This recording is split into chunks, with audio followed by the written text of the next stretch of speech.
Alors, je vous présente la deuxième partie de l'épisode 1 de la saison 4. Une partie plus littéraire, on est moins dans l'essai, mais que vous allez apprécier, j'en suis certain, avec, entre autres, des segments sur la nouvelle québécoise et une belle rencontre également avec l'autrice Louise Desjardins. Mais on commence ça tout de suite avec Jean-Marc Limoges, un pamphlétaire de la grande tradition des Jules Fournier et des Arthur Buis. Moi, je vais là. Ouais, vous pourrez en juger vous-même. Alors voilà, voici la deuxième partie de la balado de Fred Savard.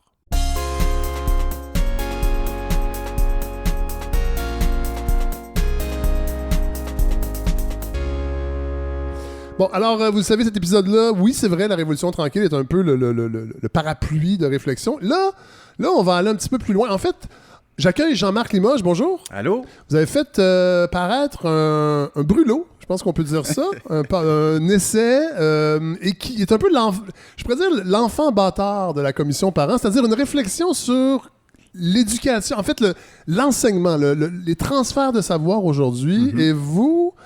Il y a des choses qui vont pas, là. Il y a des choses qui vont pas, en fait, dans l'enseignement aujourd'hui. Ouais, il y a des choses y a des choses qui vont pas dans l'enseignement, c'est-à-dire des choses qui vont pas chez les enseignants non plus. Oui, ben voilà, c'est surtout à ce niveau-là. Vous êtes enseignant. Je suis enseignant, ouais. Oui. Ce qui est étonnant dans votre livre, Jean-Marc Limoges, qui s'appelle Victor et moi, oui. Vous le dites, vous avez un doctorat en littérature, mais vous vous considérez comme un autodidacte. Oui, je pense qu'il faut être autodidacte pour se rendre aux études supérieures. Il faut être autodidacte. On commence une maîtrise, on a 2 ans devant soi, et puis il n'y a personne qui nous surveille, ou à peine. Ouais. J'ai rencontré mon directeur 2 fois, une fois au début, une fois à la fin. Le doctorat, c'est 5-6 ans. Ouais. Donc, je pense qu'un autodidacte, c'est quelqu'un qui est son pire patron. Et dans mon cas, j'étais terrible. Ouais. Et donc, je pense que c'est la qualité qu'il faut pour mener des études supérieures. Je me suis jamais senti aussi bien qu'à la maîtrise et au doctorat, en fait. Donc, c'est ça. Mais d'ailleurs, ça transparaît dans votre livre, le malaise que vous avez ressenti très tôt à l'école, par rapport à la façon qu'on vous enseignait. Vous parlez de l'humiliation, la punition, qui était très présente. Est-ce qu'elle l'est encore, ça? Dans les niveaux un petit peu plus... J'ai pas mis les pieds au primaire depuis plusieurs années. Ouais. Je pense que les profs ont changé, les générations ont changé. Mais par contre, moi, ce que je peux reprocher à ces profs-là que moi j'ai eu quand j'étais au primaire, c'était non seulement d'avoir été des éteignoirs, comme je le dis dans le bouquin, mais de ne pas avoir saisi, en quelque sorte, la façon dont chacun de nous apprenait. Oui.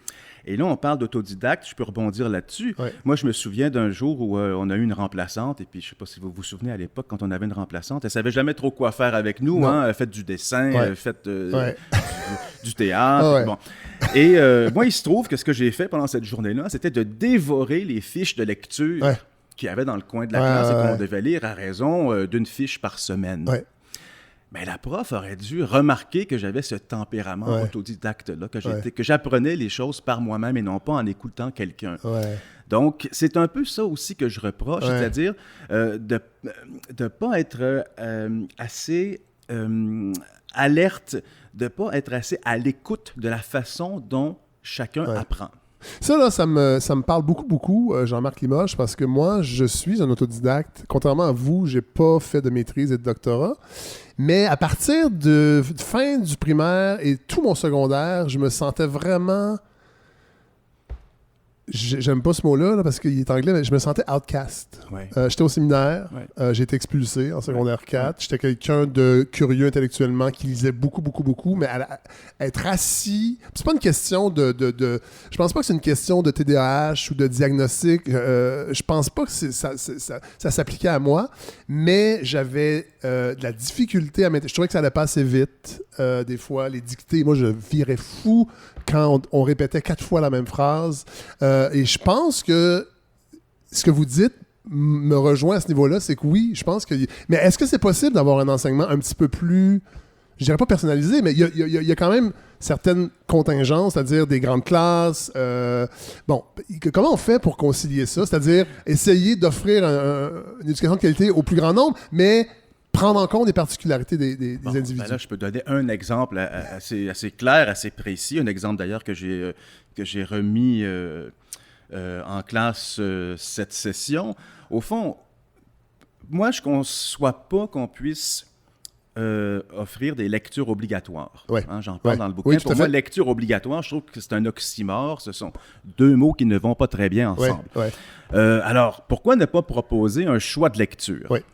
Ben, c'est pas compliqué. Si j'ai 30 individus dans ma salle de classe, donc 30 personnes qui ont chacun leur histoire, etc., leurs intérêts, leur curiosité, leurs habitudes, eh bien, moi, je leur présente une trentaine d'œuvres et je leur demande, au fond, de choisir l'œuvre qui leur ressemble. Et là, on me dit, oui, mais c'est pas juste, parce qu'il y en a un qui va se précipiter sur L'étranger de Camus et l'autre qui va se farcir Notre-Dame de Paris de Victor Hugo. Ben oui, mais attendons, là, relativisons un peu. Celui qui se précipite sur les 100 pages de L'étranger a peut-être jamais lu un livre de sa vie, alors que l'autre, c'est peut-être son 100e roman.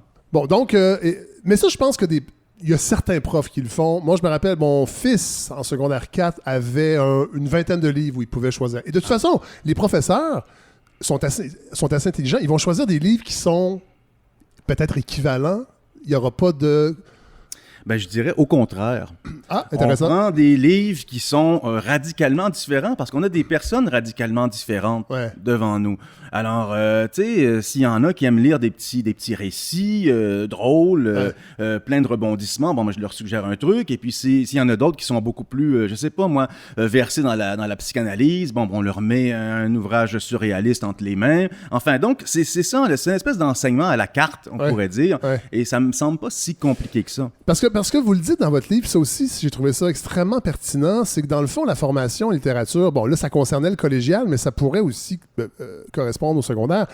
Au-delà de lire un livre, l'idée, c'est d'être capable d'en parler, c'est d'être capable de verbaliser, de partager nos impressions. Quand un livre est ennuyeux, d'être capable de le dire. Puis ça, on est au Québec, je travaille dans les médias, c'est toujours mal accueilli de ne pas aimer quelque chose. Je trouvais ça intéressant d'entendre un prof dire, écoutez, on va armer les étudiants pour être capable de lire un livre et s'ils ne l'aiment pas, de nous dire pourquoi. Dans le devis ministériel, c'est écrit une des compétences à atteindre, amener l'étudiant ou l'étudiante à apprécier une œuvre littéraire. Et un jour, j'avais une discussion avec un ami à propos de ce verbe-là, apprécier. Il dit apprécier, ça ne veut pas dire aimer. Non. Apprécier, ça veut dire tu l'aimes-tu pas, puis es-tu capable de me dire pourquoi? Et moi, je me souviens d'être entré dans une classe où on m'avait imposé 1984 de George Orwell. Bon, c'est quand même pas mal, mais il y en a une qui l'avait déjà lu et qui me lance du fond de la classe. Ah oui, ça c'est assez plate, ce livre-là. Mais j'ai dit oui, c'est ce monde-là qui décrit. C'est un monde plate, totalitaire. Bon, mais on va essayer de comprendre comment il est arrivé à générer cette platitude. Tu mets Mme Bovary dans les mains du... Ah oui, ça c'est... Ben oui, mais c'est ça le sujet. Flaubert a voulu écrire un livre sur rien. C'est la platitude d'une femme de province. Bon, on va essayer de rationaliser cette platitude-là, essayer de comprendre comment il l'a générée. Et puis là, ton opinion, c'est mon opinion et je la partage. Là, mais moi, je fais tabula rasa de cet aphorisme un peu bête. Et je dis, ton opinion, je m'en fous. Ce que je veux, c'est un point de vue. Et ton point de vue, ton opinion va devenir un point de vue quand tu vas avoir un argument. C'est ça, il y a quand même une différence entre une opinion et un point de vue. Non, ton opinion, c'est j'ai aimé ça, j'ai pas aimé ça. On arrête là. Le point de vue, c'est que tu es capable de le défendre. Vous le dites, vous avez enseigné, vous avez un parcours chaotique, on peut dire ça, d'étudiant et ensuite d'enseignant. Vous avez enseigné la littérature à des clientèles extrêmement variées. Qu'est-ce que vous en retenez de ça aujourd'hui? Comment ça a formé le prof que vous êtes devenu aujourd'hui? Wow, ça, c'est une bonne question. C'est difficile de répondre. Hein. C'est un peu tout ça. Je m'en suis imbibé. Je dirais ce que ça m'a surtout permis de comprendre, mais c'est ce dont je parlais plus tôt, c'est-à-dire que chacun a une façon d'apprendre. Et l'exemple que je donne souvent, c'est j'étais un de mes premiers cours. Sinon, le premier cours que j'ai donné, c'était un cours de francisation, langue seconde. Et moi, j'ai dans l'idée de demander à chacun d'offrir une recette de cuisine. Pourquoi? Parce que ça me permet, donc, non seulement d'avoir des idées pour souper, mais aussi de pratiquer les articles partitifs, les quantités, le masculin, le féminin, etc.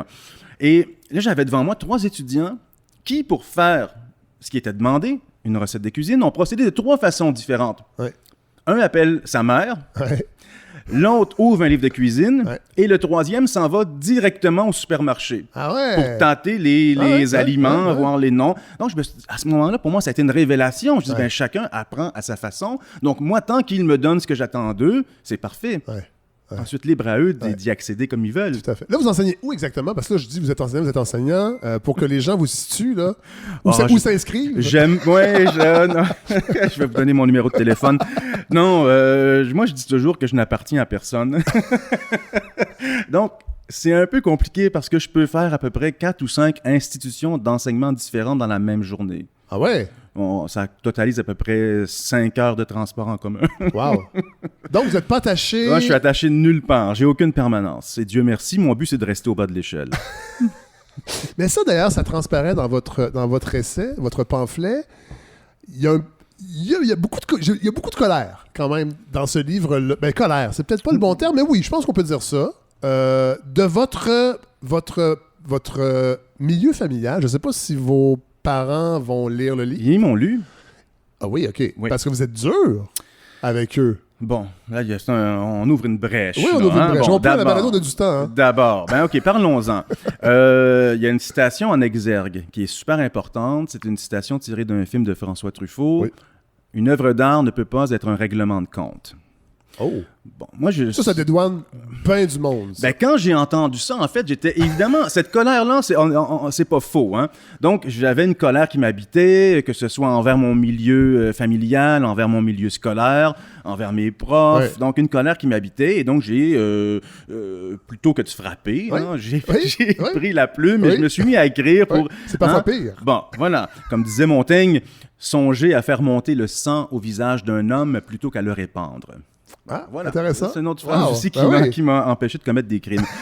Et donc, je me suis mis à écrire, mais c'était plein de hargne. C'est-à-dire que cette colère-là, elle apparaissait, elle transparaissait entre les lignes ou à peine, ou dans les lignes même.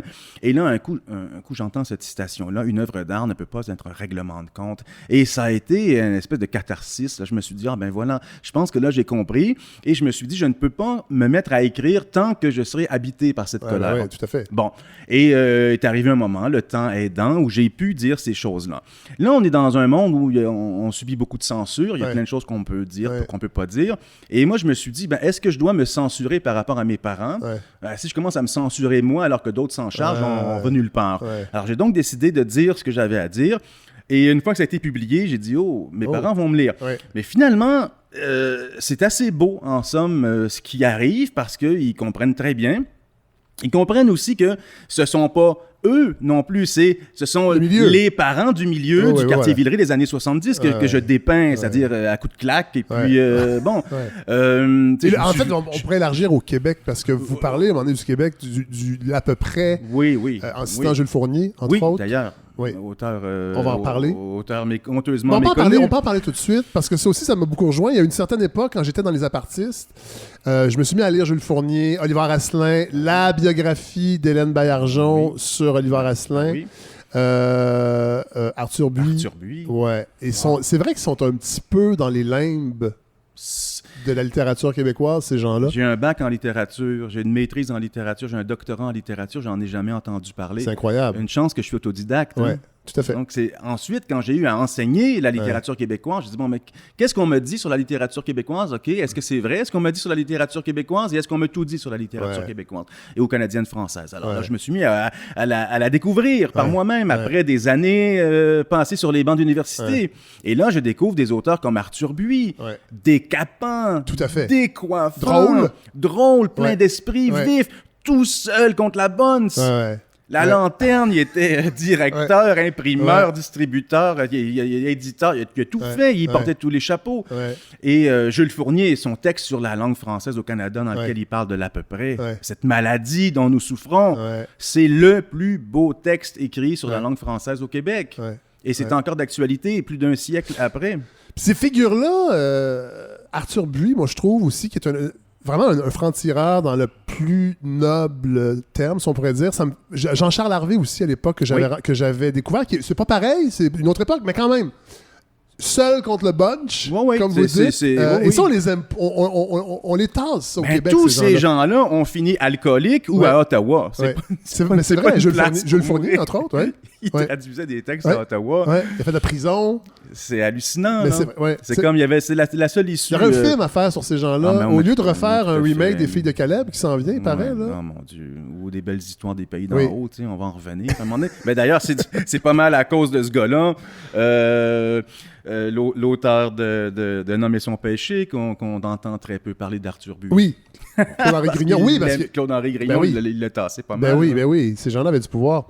Dans votre pamphlet, c'est correct si je dis pamphlet? On peut dire pamphlet, on peut dire essai romanesque, on peut dire... C'est tout ça. C'est un brûlot. Oui, c'est un brûlot parce que vous êtes très dur. Là, je sais que les médias en ont parlé, mais je veux vous entendre parce que je me demandais, est-ce que c'est de l'esbrouf pour faire jaser? Gabriel Roy. Bon, il y a deux choses. Il y a deux choses. D'ailleurs, ses livres sont... tous ses livres sont ici. Elle me regarde. Avec ses yeux sévères. Oui. Son regard sévère. Bon, Gabriel Leroy, encore une fois, c'est que, en étant inscrit à l'université, en littérature, ou même au cégep, on entend parler de Bonheur d'occasion, le premier roman de la ville, ce grand roman de la ville. J'ai lu ça à 18 ans, je dois avouer, je le confesse publiquement, j'ai aimé ça. Je suis même allé dans Saint-Henri pour refaire replonger dans le... J'étais dans les pas de Florentine Lacasse, donc... Et vous cherchiez Mireille Desglin, avouez-le. Avouez-le. Secrètement. On l'a tout fait. Secrètement, oui. Et puis, je l'ai relu des années plus tard et le livre m'est tombé des mains, à la page 25, quand elle dit « Azarius Lacasse rêvait à une belle grosse pomme rouge ». J'ai fait « Oh, shit! Que c'est mal écrit! Une belle grosse pomme rouge. » Es-tu sérieux, là? T'as vraiment écrit ça? Puis là, on parle d'Azarius Lacasse, qui est un ouvrier comme mon père. Mon père n'a jamais mangé de fruits de sa vie. Je comprends pas c'est quoi le fantasme de la grosse pomme rouge, là. Et là, ensuite, je suis resté là-dessus. Puis il y a des amis qui me disent « Oh non, t'es sévère, tu devrais lire La détresse et l'enchantement. » J'ai lu La détresse et l'enchantement. C'est le pire supplice que je me suis infligé de ma vie. Et je me suis mis à encercler tous ces articles-là, petits, grands, beaux, etc. Et j'en ai compté, je pense, 665, sur 300 quelques pages. Donc, plus de 2 occurrences par page. Je trouve que c'est assez pauvre comme lexique. D'une part, ça, c'est ma première réponse. La deuxième réponse, c'est que c'est pas le premier roman de la ville. Je veux dire, en 1914, Arsène Bessette écrit Le Débutant, qui est un magnifique roman désarmant de simplicité et d'une cruelle actualité, puisqu'il parle du copinage entre la politique et le monde médiatique. Et puis c'est encore ça aujourd'hui, c'est écrit dans une langue simple. Et on a là, comme si on était au musée McCord en train de voir des photos du Montréal des années 10. L'hôtel la gare Windsor, il nous parle de la promenade en calèche l'hiver sur Saint-Hubert. Enfin, on se dit waouh, mais on m'en a jamais parlé. Il est là, le premier roman de la ville. Et troisième réponse peut-être, c'est que Gabriel Leroy, ce qui m'attriste, c'est que donc ce discours-là, entendu, accepté, selon lequel c'est une grande écrivaine qui nous a donné le premier roman de la ville, c'est ce qu'on répète d'une année à l'autre dans les salles de classe. Et c'est ce que je suis, moi, incapable de répéter parce que j'y crois pas. C'est ni une grande écrivaine, ni le premier roman de la ville. Et je me sers, au fond, de Gabriel Leroy pour démonter ce que je par ailleurs, l'inertie de la forme. C'est-à-dire que chaque prof enseigne comme on le lui a enseigné. Oui, tout à fait. Comment on fait pour tirer un trait? Encore là, on revient à cette faculté d'être autodidacte, c'est-à-dire qu'à un moment donné, on a envie d'aller découvrir les choses par soi-même, d'ouvrir les bouquins, puis de voir si la place de la mer dans le roman du terroir, c'est ce qu'on m'a répété pendant des siècles. Et là, je me suis dit, mais avant d'enseigner le terroir, je vais les lire, ces bouquins-là. Alors, de la terre paternelle jusqu'au survenant, la mer est morte. La mère est absente. C'est pas le père qui est absent. Le père est présent, la mère est absente. Alors, qu'est-ce qu'on m'a raconté des conneries pendant toutes ces années? Donc, je suis incapable, à mon tour, de répéter la mère dans le roman canadien-français. Alors, c'est pour ça, il faut toujours, en quelque sorte, retourner, vérifier. Il faut assumer ce qu'on dit, être derrière ses propos. Et c'est ça que j'attends d'un prof.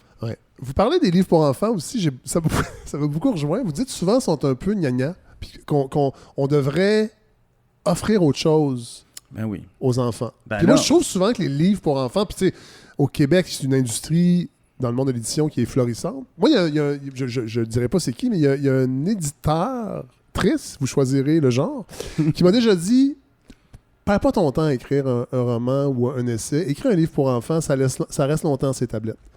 C'est plus payant. » Bon. Ça s'écrit vite. Ce que moi, je veux pas condamner ces auteurs-là. Non. Tu sais, il se fait des trucs... Je trouve souvent que ces livres-là s'adressent plus aux parents que réellement aux enfants.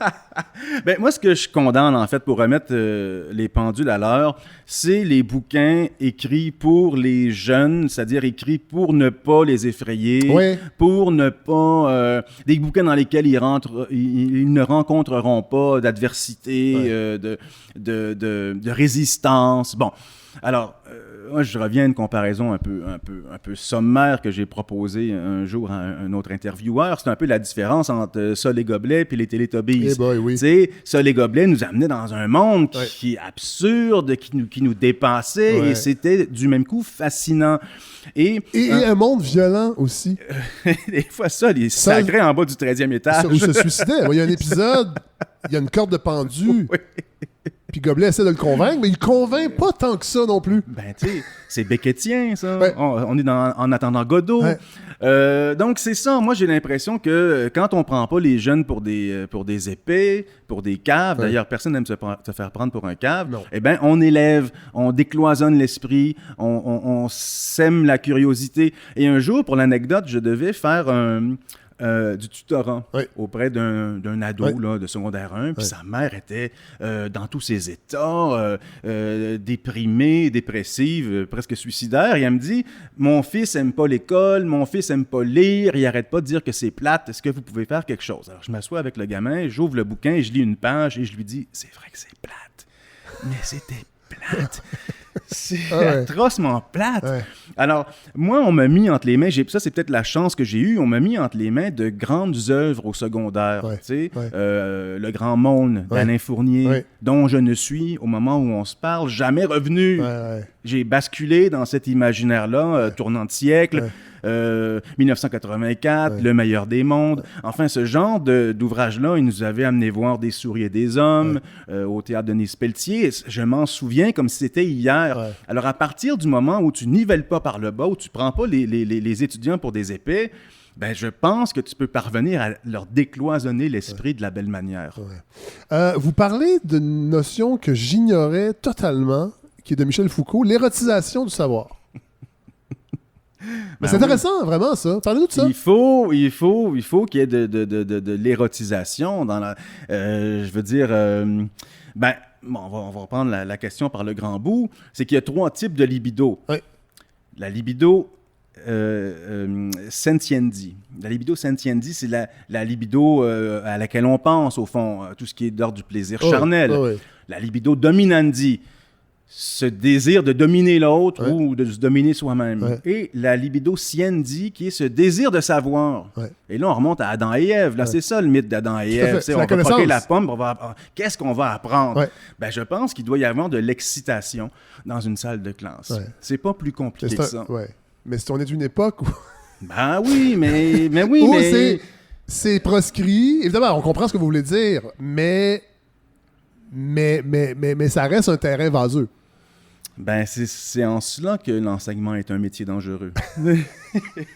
Autre notion qui m'a vraiment interpellé, parce que ça recoupe ma démarche, je pense, avec ce projet-là de balado, c'est que vous dites que dans un dialogue avec des... Parce qu'il y a plusieurs parties dans votre roman, dans votre essai, c'est touffu.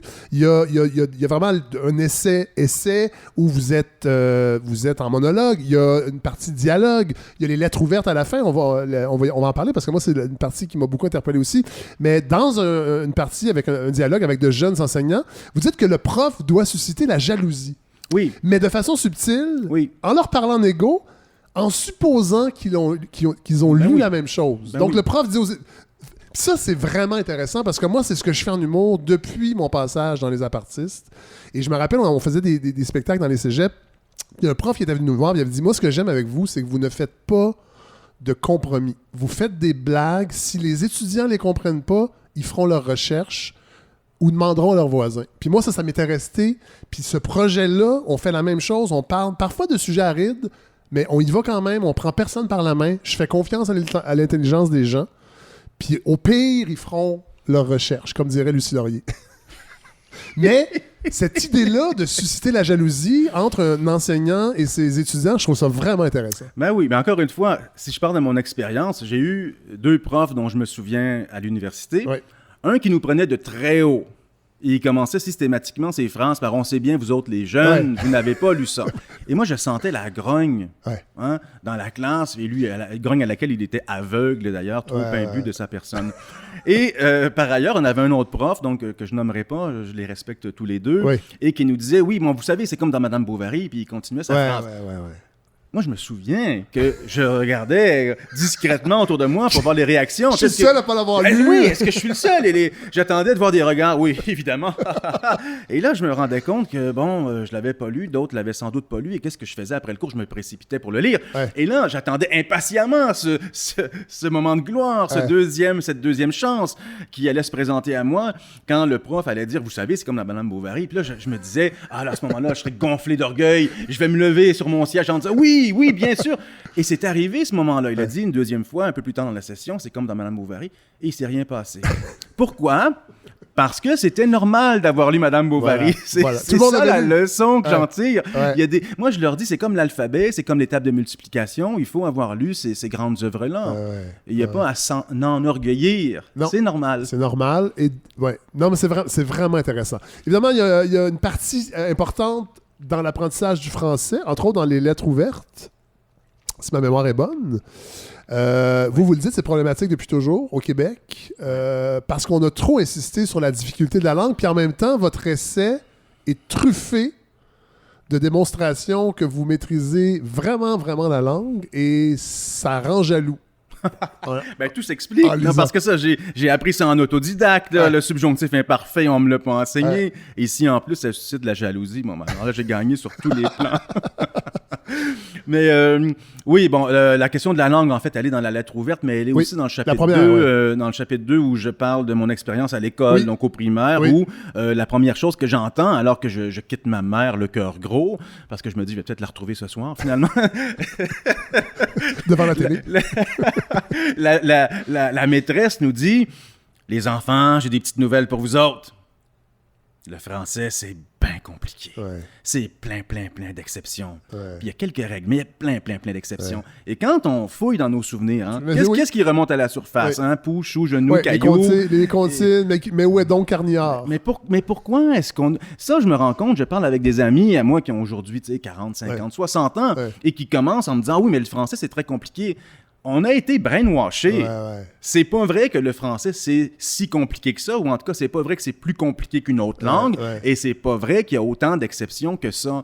Et ça, là, si on veut changer quelque chose dans le système d'éducation au Québec, puis faire en sorte que nos étudiants arrivent sur les bancs du secondaire ou du cégep en sachant écrire, il faut arrêter de leur raconter des conneries aux primaires, arrêter de les convaincre que le français, c'est compliqué. Vous êtes à contre-courant, parce que là, il y a une espèce de réflexion. Je lisais un texte de Jean-Benoît Nadeau il n'y a pas si longtemps dans l'actualité, où on veut... Lui, il milite pour accepter plus d'anglicisme, en tout cas, ou de ne pas en faire un cas, et de simplifier la syntaxe, simplifier l'orthographe. On est beaucoup là-dedans. J'imagine que ça Non, encore une fois, on ouvre une autre brèche. J'oserais dire une cicatrice ou une plaie à peine cicatrisée. Bon, il y a plusieurs choses. Là. La réforme de l'orthographe, là, d'abord, ça date de 1994. Là, c'est l'Académie française qui avait mandaté les conseils supérieurs de la langue française de faire des petites études. Et pour moi, c'est un énorme fiasco. Ils ont complexifié la langue plutôt que de la simplifier. Et même là, je pense pas que l'entreprise était si noble que ça, ou si nécessaire, ou si salutaire. Ça, je pense, c'est un gros fiasco. D'autre part, simplifier la syntaxe. Alors là, ça, simplifier la syntaxe, on est dans la novlangue de Orwell. Simplifier la syntaxe, on va enlever les pronoms relatifs, là, les qui, que, dont, où, puis les pour lequel, avec lequel. Faites des phrases simples. Ça aussi, je condamne ça dans le bouquin. Quand on allait voir nos profs avec des rédactions dont la syntaxe était un peu alambiquée, pour ne pas dire gauche ou maladroite, la réponse qu'on nous donnait, c'est fait des phrases simples plutôt que de nous expliquer comment faire des phrases complexes qui nous permettent d'émettre une pensée nuancée, riche, subtile. Bon, mais alors là, évidemment, je vais être le premier à m'attacher là, pour dire non, on ne simplifie pas la syntaxe, là, s'il vous plaît. On ne simplifie pas le vocabulaire non plus, le lexique, s'il vous plaît. Plus on a de mots, plus on peut nommer sa réalité, la cartographier, dire qui on est, comprendre le monde. Donc, voyons donc, ça c'est un gros cul-de-sac. On va terminer avec ça, la section lettres ouvertes. Je dis une section parce qu'il y a... il y en a deux, si je peux... oui. Dans la première, vous dites une chose intéressante. Vous dites la maîtrise du français écrit à l'entrée du cégep. En fait, vous dites que le problème, c'est pas que le secondaire les laisse partir avec des lacunes, mais plutôt que le cégep est inapte à les accueillir. J'ai dit ça, moi? Ouais. Ouais. Parce que cette semaine, il y avait un texte dans le Devoir, un texte d'opinion. Je pense que c'est un prof au cégep qui disait... Si l'étudiant ne maîtrise pas le français arrivé au cégep, il est trop tard. Il faut commencer beaucoup plus tôt. Ah oui, mais il y a quelque chose de cet ordre-là, oui. Tu sais, c'est pas normal qu'ils arrivent pas assez préparés. Non. Mais en même temps, moi, j'ai lu une autre lettre d'opinion dans le Devoir qui date du 28 mai. Il y a beaucoup de lettres d'opinion. Oui, des opinions, justement. Mais moi, ce qui me désole, en fait, c'est que je revenais de ma deuxième dose. Oui. Et je pensais que c'était un effet secondaire. Je pensais que j'hallucinais là, le vaccin. On précise le vaccin. Oui, ma deuxième dose. J'étais au Carré Saint-Louis. J'étais au CLSC. Et comme effet secondaire, c'est ça, il y avait comme des hallucinations, je pense. Et là, j'ai lu cet article du 28 mai, cette lettre d'opinion, en fait, cette entrevue avec des profs de cégep qui se lamentaient sur leur sort. Et là, j'étais démembré. Je dis, voyons donc, des profs qui disent des atrocités comme « Mes élèves n'arrivent pas assez préparés, donc du secondaire, dans la classe de cégep, si bien qu'ils n'ont pas les connaissances historiques pour comprendre Baudelaire.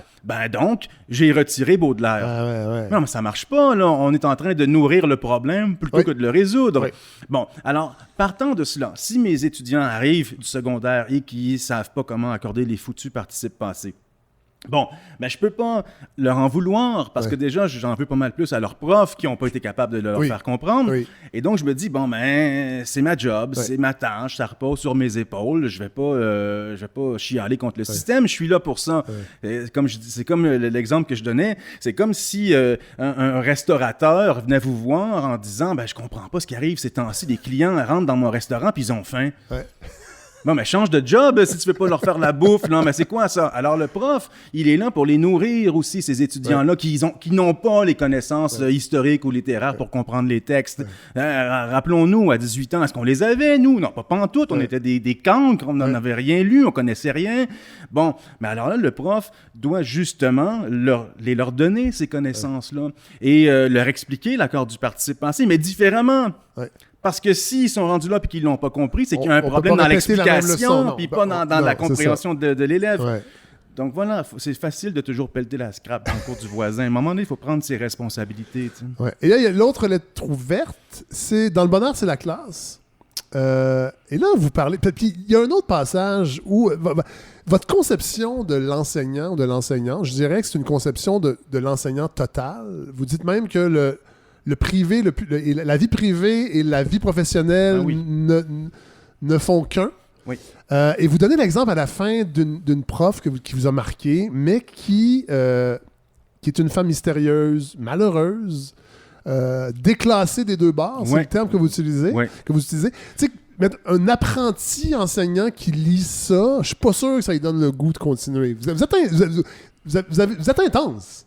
Je pense qu'il faut être intense pour enseigner. Là. Je critique les éteignoirs au début. Je vais pas en être un à la fin. Non, mais il y a peut-être un... Non, mais moi, ce que je comprends pas, là, c'est parce que ça me semble bien simple. Il y a ce qu'on appelle les vacances. Moi, je sais pas trop ce que c'est les vacances. Parce que pendant les vacances... je suis travailleur autonome. Alors, mais c'est ça. Mais qu'est-ce que c'est que les vacances? Tu sais, quand tu prends l'avion et on te demande est-ce que c'est pour loisir ou pour affaires? Ni l'un ni l'autre. Aucune de ces réponses. Donc, moi, je suis en vacances. Là, j'ai 3 mois de vacances. C'est 3 mois qui sont hyper occupés. 3 mois pendant lesquels je me mets à dévorer tout ce que j'ai pas eu le temps de lire pendant la session. Et quelle est mon attitude quand je lis un livre? Honnêtement, là, soyons sérieux. Je lis un livre et je me dis, Est-ce que ça peut me servir? J'ai-tu hâte de leur en parler? Voilà. J'ai-tu hâte de leur en parler? Ça va être bon. Ce passage-là, on va l'analyser. Elle est où la frontière entre la vie privée et la vie publique? Et moi, je leur dis toujours, pas de discipline en classe. Là. Si ça ne te tente pas d'être là, tu peux t'en aller. Si toi, tu es fatigué, je peux te faire un thé. Bon, mais je veux que l'ambiance soit relaxe. Je veux enseigner comme si j'étais dans mon salon. Et si vous viendriez dans mon salon, je vous donnerais des cours pareils parce que c'est ça que je fais de ma vie. Apprendre des choses, apprendre des autres. Parce qu'apprendre, c'est un verbe qui va dans les deux sens aussi. Là, moi, j'ai beaucoup plus à apprendre d'eux que moi à leur en apprendre. Là. Quand j'ouvre un texte que j'ai lu 100 fois, là, c'est pas moi qui leur dis « voici ce qu'il faut comprendre ». C'est moi qui leur demande qu'est-ce que vous comprenez. Et ça, c'est pas de la flagornerie. Non. Ils m'en apprennent, mais quotidiennement. Il n'y a pas un cours où je ne sors grandi de ce qu'ils m'ont appris. Et donc, cet étonnement là, que je vis in situ, ça aussi, c'est une forme de jalousie qui est créée. C'est comme, putain, mais le prof, il a l'air de triper. Là. Je pense que je vais triper moi aussi, finalement. Jean-Marc Limoges, merci. J'espère qu'on a donné le goût aux gens de se lancer sur votre essai, Victor et moi. Vous n'avez pas été précis sur où vous enseignez. Je trouve ça un peu triste, parce que j'aurais aimé m'inscrire. Je vais vous talonner. Je vais vous offrir... C'est ce que je vais faire. Je vais vous offrir une chronique à la balado. C'est sérieux. Là, moi, ça me... On verra. On parlera des modalités. Mais j'aimerais vraiment ça. Je veux savoir combien. Oui, il y aura un cachet. Personne ne travaille gratuitement à la balado. On est en campagne de financement, les gens à la maison. Alors, si vous voulez avoir Jean-Marc Limoges comme chroniqueur, vous envoyez un don à PayPal ou Stripe. Merci, Jean-Marc Limoges. Merci infiniment.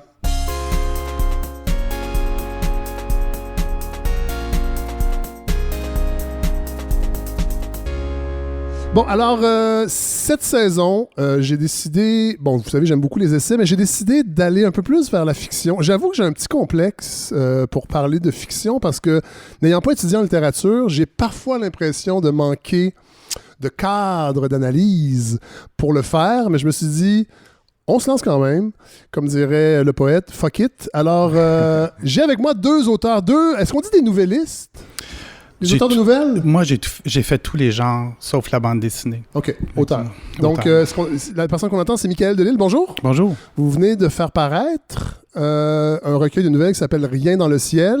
Et j'ai également Pierre-Marc Asselin. Bonjour. Bonjour, qui vient... Vous venez de faire paraître également « Reliques profanes ». Exactement. Voilà. Alors, c'est la première fois que j'invite des auteurs de nouvelles à la balado. J'avoue que je suis pas le plus grand lecteur de nouvelles, naturellement, mais j'y viens de plus en plus. Et je pense que vos deux recueils vont me donner le goût d'aller un petit peu plus loin. On va commencer par Pierre-Marc Asselin. Vous êtes... Parlons de vous un peu. Je vous lance ça comme ça pour que les gens vous situent dans l'univers. Dans l'univers. Moi, je suis né à Alma, au Lac-Saint-Jean. Oui. Et je suis arrivé à Montréal pour étudier en cinéma. Oui. J'ai fait un bac en cinéma. Et je me suis rendu compte que c'était plus ou moins mon domaine. Oui. Par la suite, j'ai enseigné en francisation, en alphabétisation, voyagé beaucoup. Oui. Et j'ai fait une maîtrise en littérature qui m'a amené à développer ce projet de recueil de nouvelles, Reliques profanes. Oui. Qui traite un peu d'une problématique qui m'est presque naturelle, là, qui est un peu le dérèglement, je dirais, de la faculté d'y croire. C'est-à-dire comment tout mon parcours, finalement, ça a été des moments où je me rends compte que je crois plus ou moins à ce que je suis en train de faire, que j'ai de la difficulté à situer le sens de ma démarche. Et je me suis dit, tiens, je vais en faire une pratique carrément. Puis c'est un peu pour ça aussi la nouvelle. Hein, c'est une façon d'avoir plusieurs petits projets dont c'est plus difficile de cette année, de dire j'y crois plus. Ben, au moment où il n'y croit plus, on est assez avancé pour l'amener à la fin. Donc, c'est des nouvelles qui traitent de cette problématique-là sur le fond, mais aussi dans la forme qui recherche finalement une façon... d'adhérer au texte, des nouvelles façons de happer le lecteur pour qu'on puisse finalement recommencer à croire. Parce qu'on a souvent une distance, je pense, face à la littérature. De plus en plus, on lit. Et à la croyance en général. À la croyance en général. Et là, ça nous amène au thème de ce grand épisode qui était la Révolution tranquille. Là, on n'est pas sur la Révolution tranquille. Évidemment, c'est pas quelque chose qui vous a animé dans la rédaction de vos recueils, mais quand même, je trouvais que ça s'insérait dans cet épisode-là. De l'autre côté, Michael Delisle, bonjour. Bonjour. vous aussi, vous êtes auteur de nouvelles, mais pas seulement. Vous avez écrit des romans, vous avez écrit de la poésie. Oui. Vous avez enseigné aussi la littérature. Oui, je suis retraité depuis 1 an. J'ai enseigné la littérature au Cégep du Vieux-Montréal pendant 30 ans, 29-30 ans. Oui. Et Rien dans le ciel, qui est le titre de votre recueil de nouvelles, on a l'impression aussi qu'il y a cette réflexion-là peut-être, ou cette idée de la croyance ou du manque peut-être de transcendance actuellement dans le monde qui nous entoure. Est-ce que je me trompe? Oui, ben c'est un problème qui existe depuis longtemps. Hein. Moi, je m'intéresse beaucoup à ça en tant que dysthymique. C'est comme que c'est toujours une sorte de vague mélancolie qui habite chez fréquemment les créateurs. Et je m'intéresse beaucoup à ça, à l'acédie, la mélancolie, le fait de, même quand on est croyant, de trouver à quoi bon, à quoi ça sert. Comme ça, ce genre de découragement-là, ça fait partie de mes thèmes. On pourrait penser aussi que c'est parce que je viens de la banlieue. Oui. Tout à fait. J'ai trempé dans l'ennui assez longtemps. Fait que c'est là depuis... donc, c'est un thème dans lequel je suis assez compétent aussi. Est-ce que la pandémie a exacerbé ça? Parce que moi, personnellement, je l'ai vécu, ça, un moment donné, de me dire à quoi bon ce qu'on fait. Là, évidemment, c'est moins le cas parce que la pandémie est encore là, mais c'est pas ce que c'était, mettons, il y a 1 an.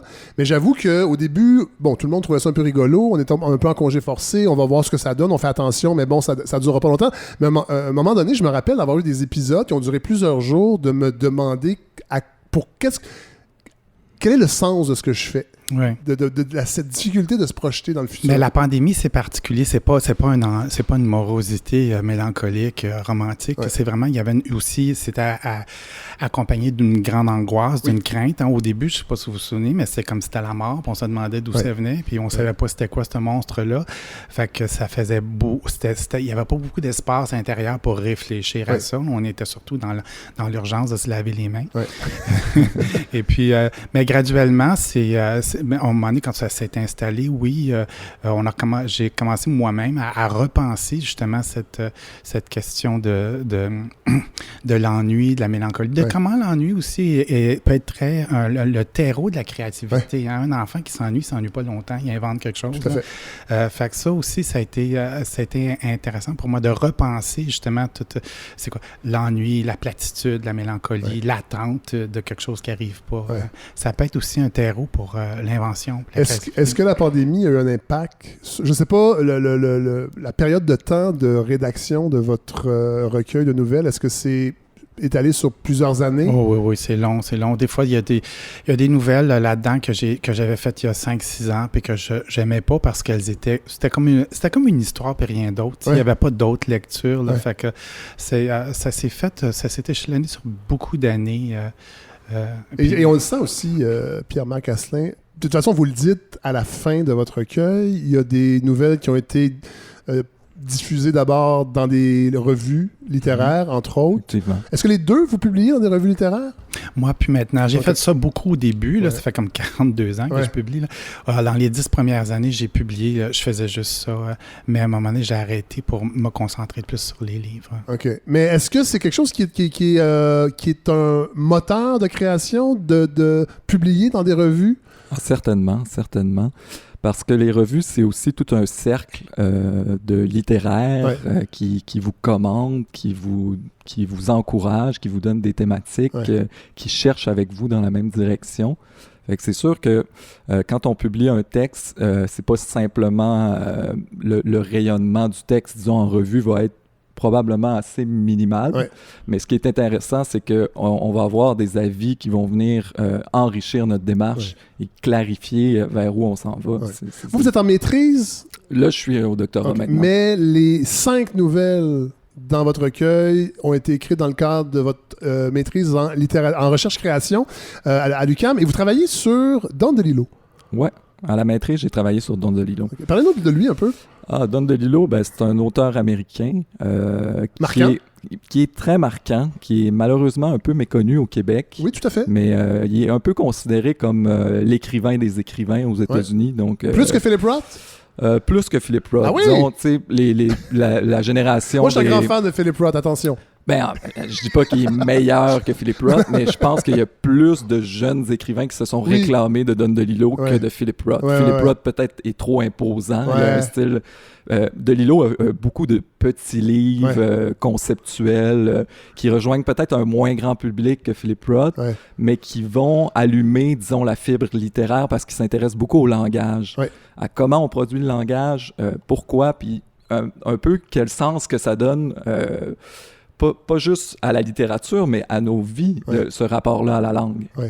Dans les œuvres de DeLillo, c'est extrêmement important et il y a un côté très joueur aussi dans ses textes.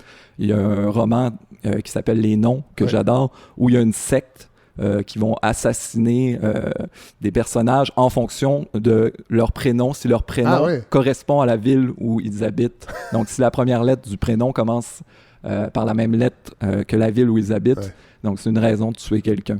Donc, on voit à quel point ce jeu-là rend la langue, disons, efficace dans la diégèse des romans.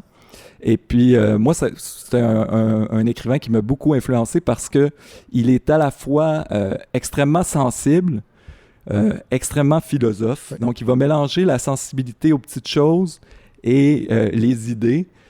Finalement, je trouvais qu'à quelque part, c'était un modèle qui me permettait de rassembler un petit peu mon héritage plus littérature française, où on est souvent dans les grandes idées, dans les grandes constructions, et le côté plus brut, plus québécois, plus américain, où on veut chercher des choses qui bougent, des trames, des scénarios. Puis j'ai trouvé ça chez DeLillo, cette sensibilité-là, très poétique, très fine, puis en même temps dans des constructions qui sont impressionnantes, des fois qui ressemblent à des romans d'espionnage finalement, mais qui sont dans une poétique à la fois intellectuelle et riche sur le point de vue du sens.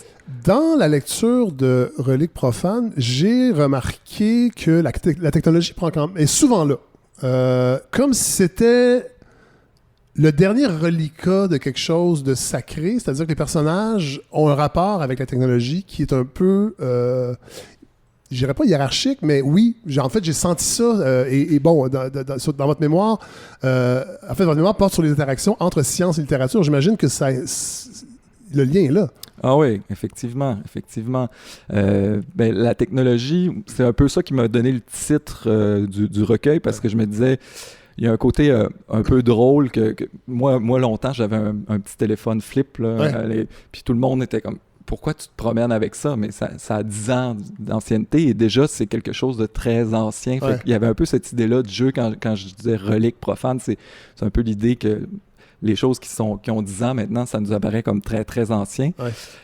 Puis en même temps, j'ai l'impression que ces objets-là technologiques participent un peu à nous déconnecter du monde d'une certaine façon et à ce qu'on ait un rapport assez transcendant avec ce qui nous entoure. Alors qu'on se croit un peu libéré des croyances d'une certaine façon. Il y a un côté, on manque de croyances. Mais pour vous raconter une anecdote, une fois, je descendais au métro Berry-UQAM et j'ai vu des personnes alignées qui regardaient leur téléphone cellulaire avec... l'architecture du métro, et puis je me suis dit quand même, il y a quelque chose dans cet objet-là qui nous permet de nous absenter un peu à la manière que, disons, la prière pouvait rechercher, disons, nous désensibiliser aux grandes douleurs, parce que l'existence est faite de douleurs, est faite de moments tristes, mornes aussi, et les téléphones, ils nous permettent ça, à quelque sorte, de se sortir de ce moment plutôt plat où les autres usagers du métro ne nous donneront pas de like. Et on s'évade dans un autre univers où on est entouré, on se sent protégé, et qui est un univers qui est, disons, comparable à un paradis ou à un au-delà souhaitable et où on est protégé. Le numérique est aussi une image de l'infini, comme Dieu. Les chiffres, c'est infini, comme Dieu. Donc, on peut voir aussi ça comme une sorte de réification de Dieu. Là, c'est infini comme Dieu. Exactement. Et encore, pour revenir à Don DeLillo, il y a un personnage de sœur qui meurt à la fin de son roman Underworld, qui est son grand roman. Ouais. Et elle se retrouve sur Internet. Elle se promène sur des pages web. Donc, on a son intériorité. Sa mort, c'est pas l'au-delà chrétien, c'est le web. Là.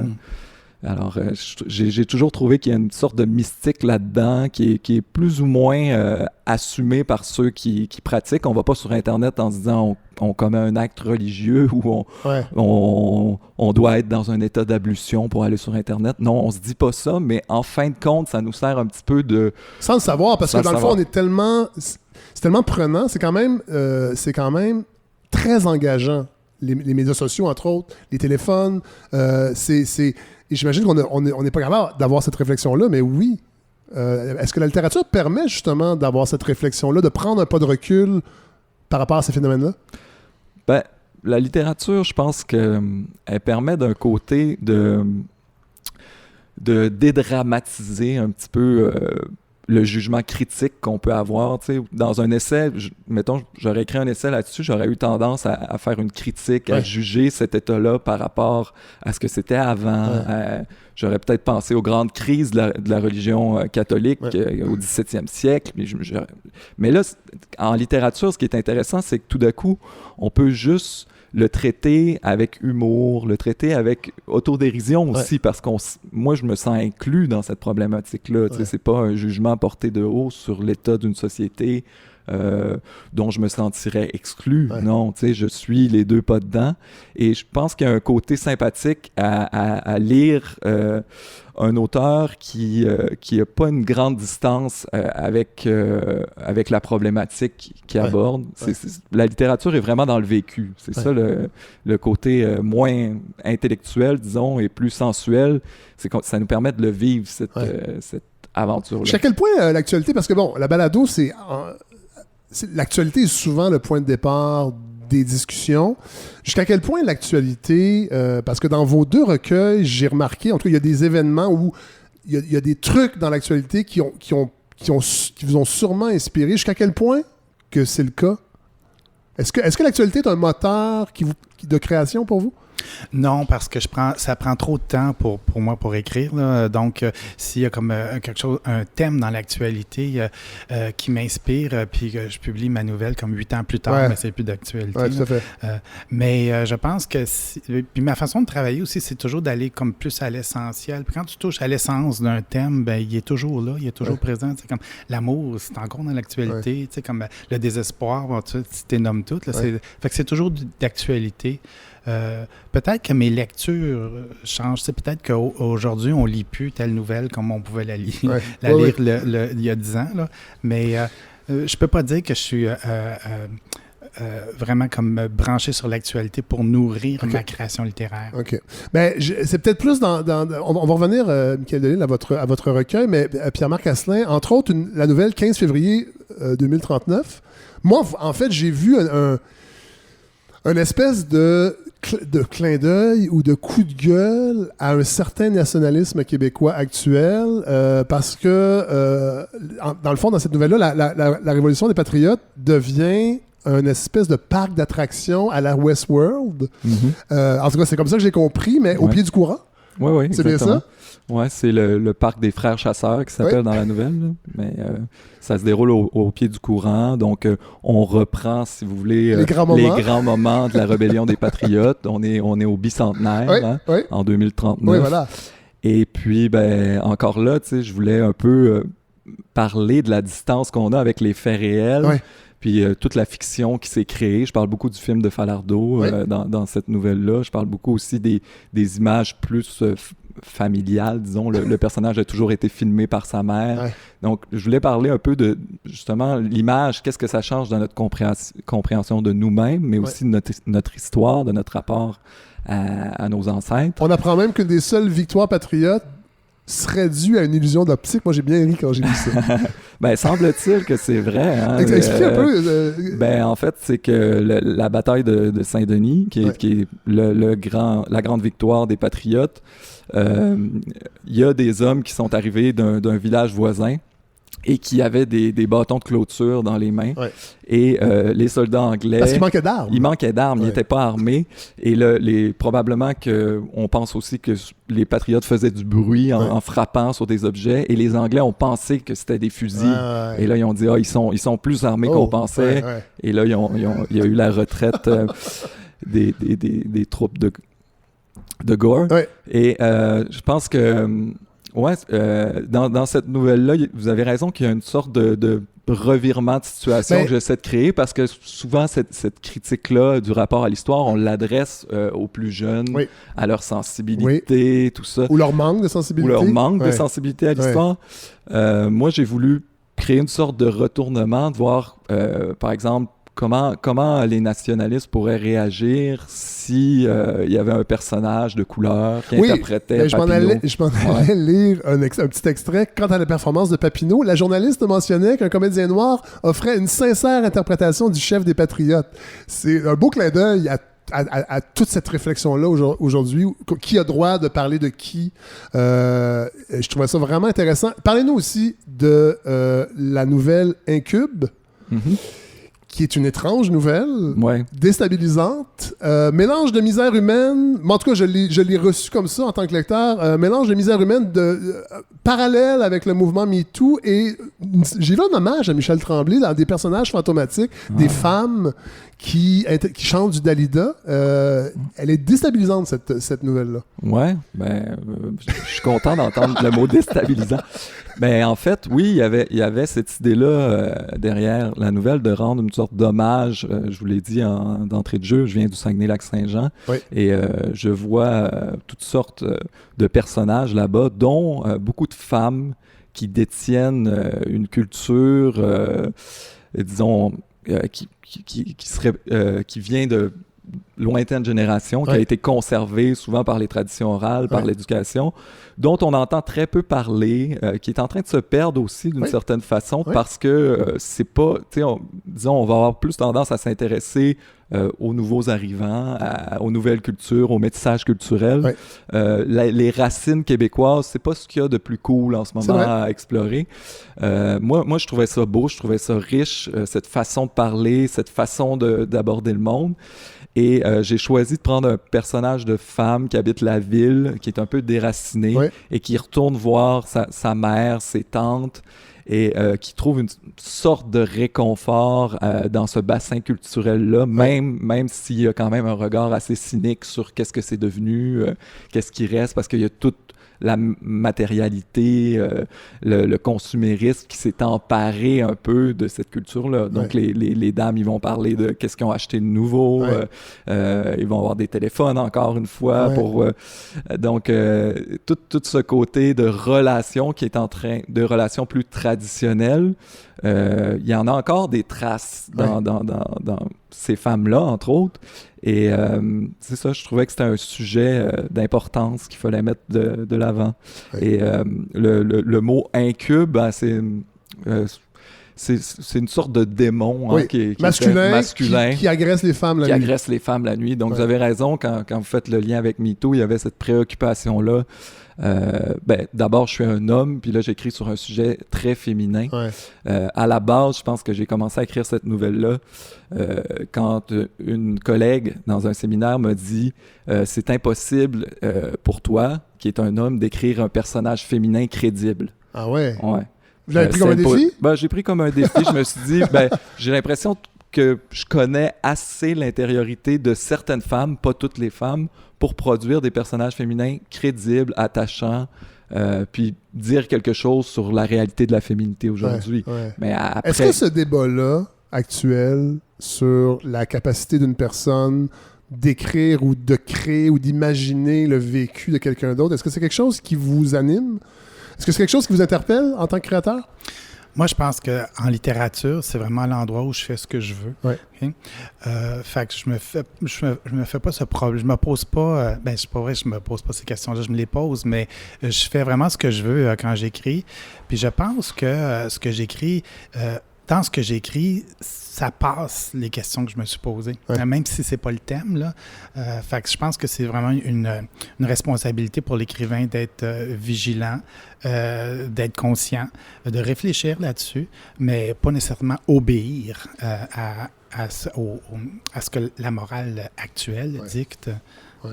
On va y plonger, Michael Delisle, dans votre recueil de nouvelles, où contrairement à celui de Pierre-Marc, et là c'est pas un défaut, mais on le sent un peu plus, le vôtre, Pierre-Marc, plus éclectique dans les personnages. En fait, on sent, quand on lit votre note à la fin, on comprend que, il y a des nouvelles qui ont été écrites pour votre maîtrise, il y a des nouvelles qui ont été écrites pour... il y a quelque chose de plus... Alors que dans votre recueil, Michael Delisle, il y a vraiment une unité... dans l'écriture, entre autres, dans le type de narration qui se retrouve, c'est assez uniforme. Et je trouvais ça vraiment intéressant à ce niveau-là, parce qu'on a l'impression, dans le fond, que c'est des petites pépites qui auraient pu devenir des romans. Ouais. Peut-être que je me trompe, mais je sentais ça. Oui, mais c'est peut-être le travail de densification qui donne un peu cette impression-là. Puis je vois souvent mes nouvelles comme un travail d'icône. Tu sais, comme on travaille sur une photo sur laquelle on peut revenir puis voir d'autres choses une autre fois. Là. Fait que c'est peut-être ce travail-là qui fait qu'il y a une sorte de densité dedans. Là. Est-ce que c'est quelque chose que je veux faire consciemment? Non, c'est comme ma façon de faire. Là, mais je dirais qu'à la lecture, il y a quelque chose de... Les nouvelles sont courtes aussi, la plupart assez courtes. Le style est assez direct, beaucoup de dialogue, mais c'est des phrases courtes. Je trouve que il y a un rythme en fait qui est vraiment qui happe le lecteur. Oui. Puis je pense que aussi que l'unité de thème est due au fait que ça a été écrit. C'est pas des nouvelles que j'ai colligées au fil. J'en ai déjà fait des recueils comme ça, mais là je suis rendu à un point où je peux plus parce que je publie pas en revue. Bonne idée. Non, mais vous êtes romancier aussi. J'imagine que forcément ça a un impact sur la façon d'écrire.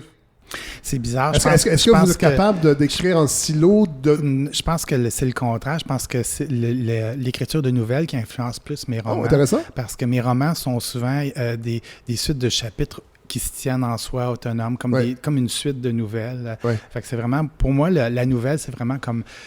ma façon d'écrire qui me vient naturellement. Là. Je suis un sprinter, je ne suis pas un marathonien. Puis je suis vraiment à l'aise là-dedans. J'aime beaucoup la photo. Je trouve que la différence que je vois, c'est un peu la nouvelle, c'est comme une photo où il y a beaucoup de choses qui se passent, puis le roman, c'est un film. Là, ça fait que c'est plus... J'aime beaucoup... Peut-être aussi c'est de l'impatience. Là. J'aime beaucoup quand c'est ramassé. Puis les thèmes, il y a une unité de thèmes parce que vu que je les ai écrits dans un espace assez rapproché, puis c'était les thèmes qui m'habitaient, les questions que moi je me posais, mais ça revenait tout le temps. La narration est la plupart du temps la première personne. Oui. Ce sont des narrateurs masculins d'âge mûr. Il y a très peu de femmes. Oui, ça, c'est quelque chose que j'ai constaté après coup.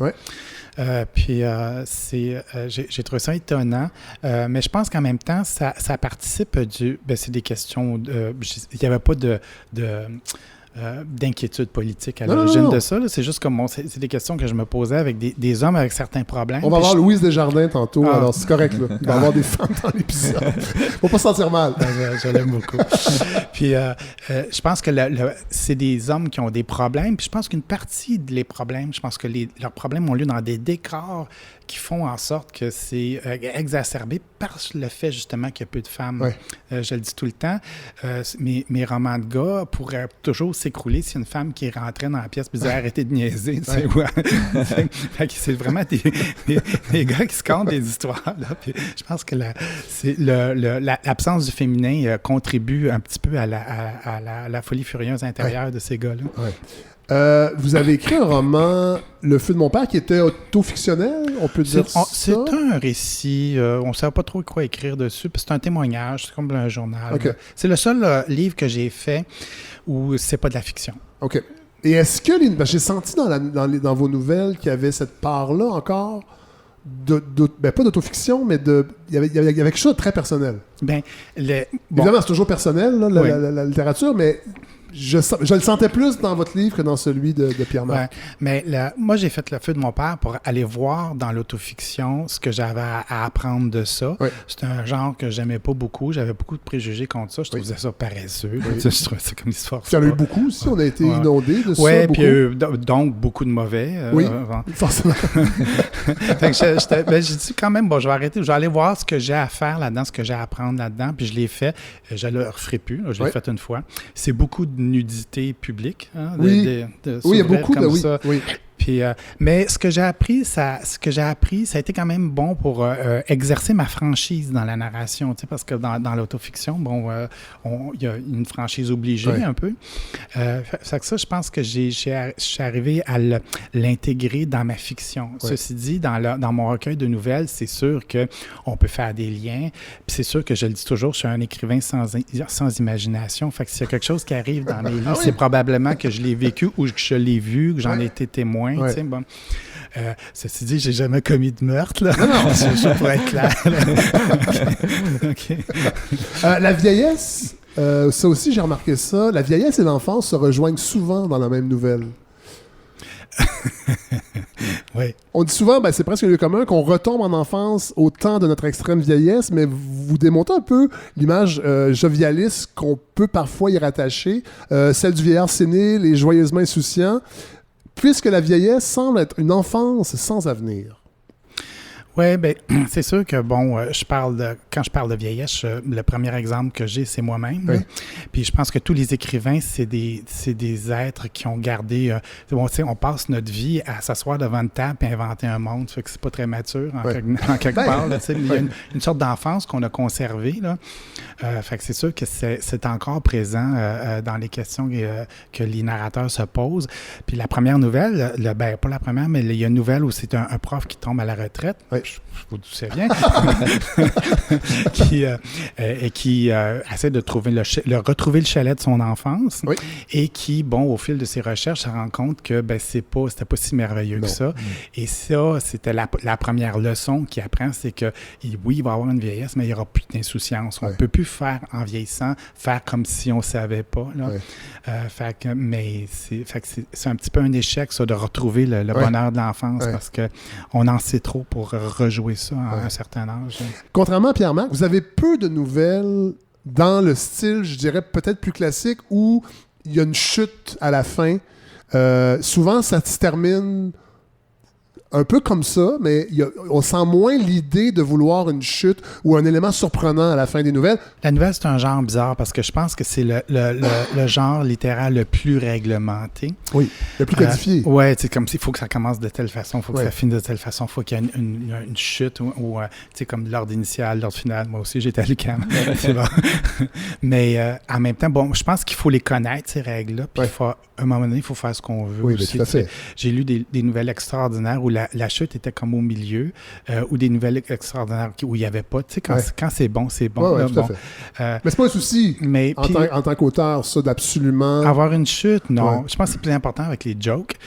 Oui. Mais avec les nouvelles, non. Ceci dit, je trouve que la seule chose, la seule règle que je conserve dans l'écriture de nouvelles, c'est l'importance de l'incipit. La première phrase, comment ça commence, ça, pour moi, c'est important.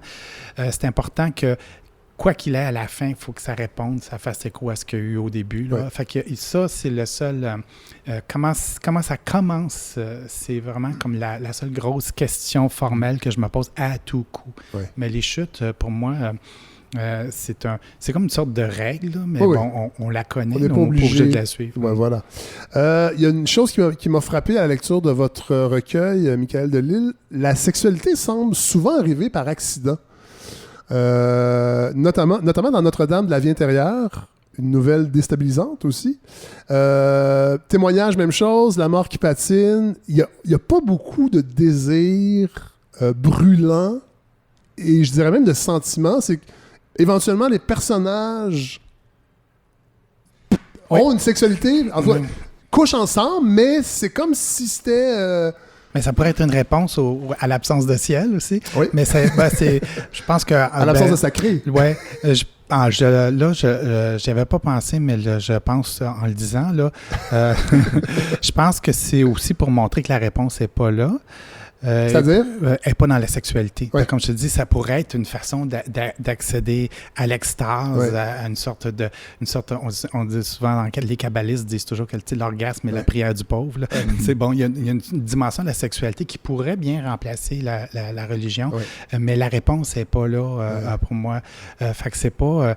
puis je suis toujours surpris quand on me parle de sexualité dans mes livres, parce que j'ai pas l'impression qu'il y en a où je trouve ça bien... Ben, c'est intéressant que vous disiez ça, parce que je m'en allais là, c'est qu'en fait, c'est très pudique. Ouais. Quand il y en a, et moi, je trouve que c'est une qualité, parce que je trouve qu'on manque de pudeur beaucoup aujourd'hui. Je sais que ça sonne vieillot, là, dire ça, mais les médias sociaux sont un vecteur d'exposition, je dirais même d'une forme de pornographie soft, et la pudeur, elle est... Des fois, j'ai envie de dire aux gens, si on était un peu plus pudique, tout le monde, là, il y aurait moins de chicanes sur les médias sociaux. Et la sexualité, dans vos nouvelles, elle est pudique, elle est là, mais elle est pas omniprésente. Puis moi, j'ai trouvé ça... Moi, ça m'a plu, en fait, en tant que lecteur. Mais oui, c'est peut-être le montréalisme qui exige ça aussi.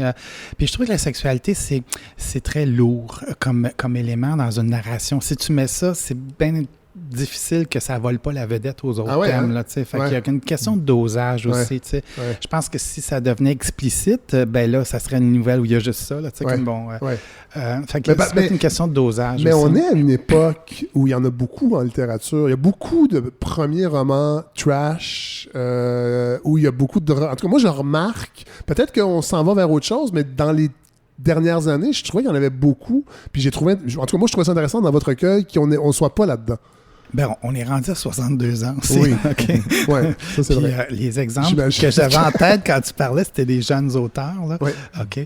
Puis c'est sûr que c'est une façon un peu facile aussi d'en mettre plein la vue, de donner dans la prouesse aussi. Puis quand on sort un premier livre, mais c'est pas le cas ici là, avec Pierre-Marc, là, mais si on peut avoir tendance justement à faire de la prouesse pour prendre sa place, puis prendre sa place parmi le tsunami de parution.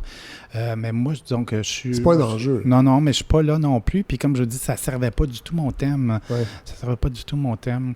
Puis je m'assure toujours que la sexualité ait une fonction dans le récit. Pour révéler quelque chose du personnage, mais pas pour, tu sais, genre on prend un break puis on a un passage salé. Là, je vais te dire une énormité d'hétérosexuels cisgenres, mais à la lecture de vos nouvelles, à un moment donné, je me suis dit, OK, il y a quand même beaucoup de relations homosexuelles, mais c'est pas du tout revendiqué. Et dans le fond, on s'en fout. On s'en fout totalement. Exactement. Et ça aussi, je trouvais que c'était un petit peu c'est en opposition à notre époque qui est extrêmement revendicatrice. Là, vous allez peut-être encore me dire, c'est l'âge? Non, c'est là depuis longtemps. J'ai toujours eu un traitement de l'homosexualité qui était qui présentait ça comme, c'est comme ça, on passe en d'autres choses. Vous y réussissez très bien. Ouais, on m'a déjà même demandé dans un roman de rajouter un paragraphe de coming out pour que tous les lecteurs soient clairs. Moi, j'ai dit, ben non. Ça vous gosse, hein, ça? Ben oui, c'est là. Puis c'est pas...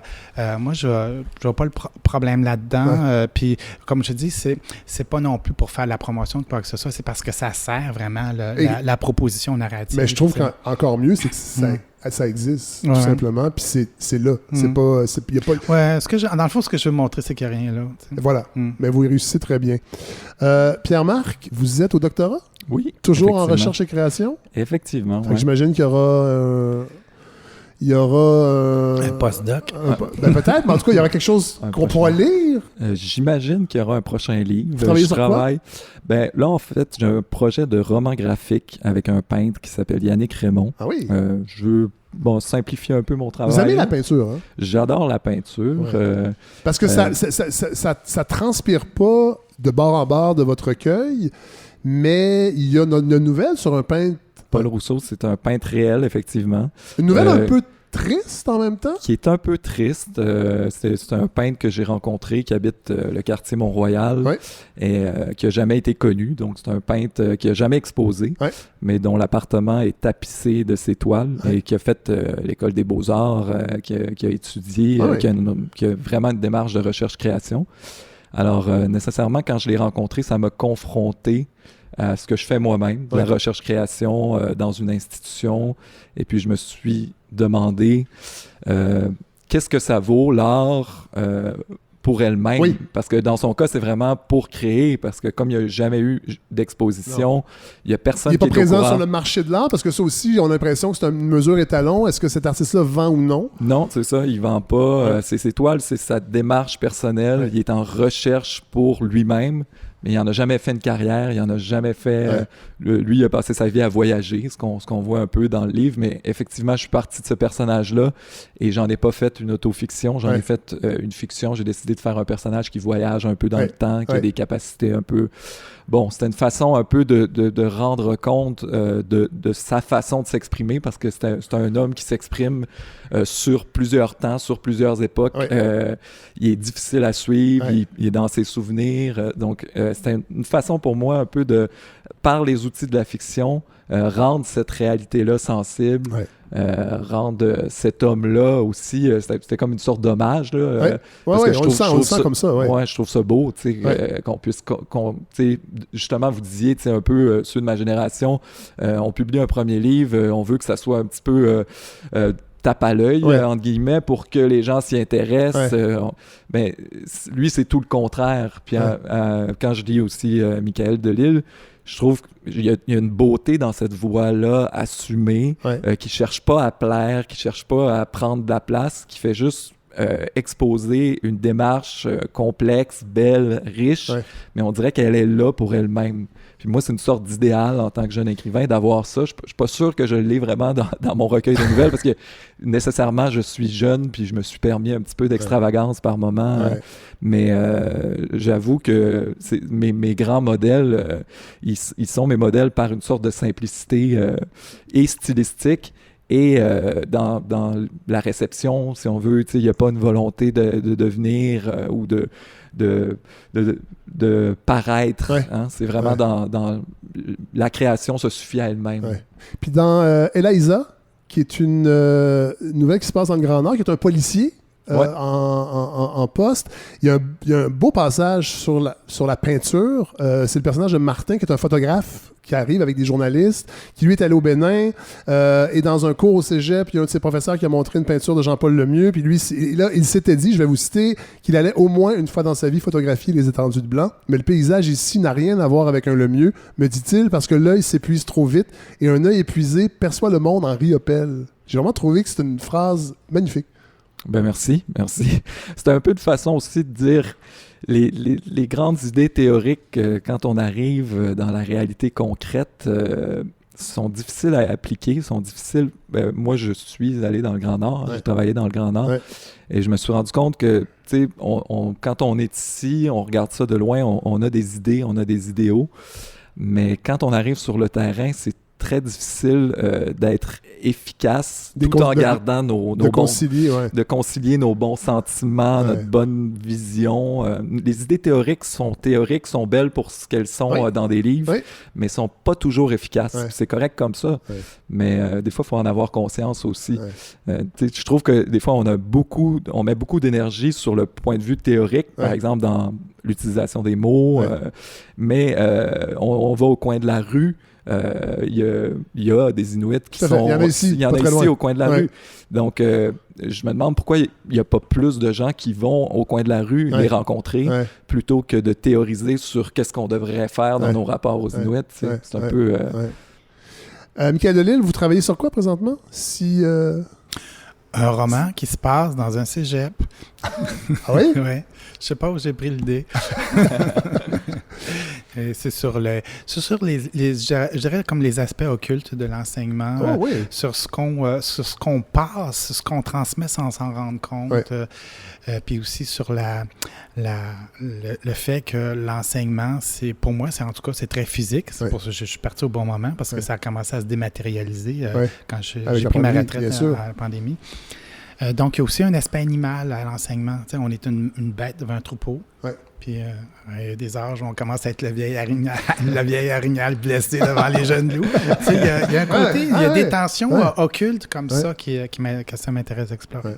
Mais messieurs, merci infiniment. J'espère que j'ai donné le goût aux gens de lire plus. Est-ce que la nouvelle est en santé au Québec? Est-ce que c'est un genre littéraire qui est en santé, à votre avis? Oui. Je sais que c'est une grosse question, mais... Oui, c'est une grosse question. Oui, il y en a.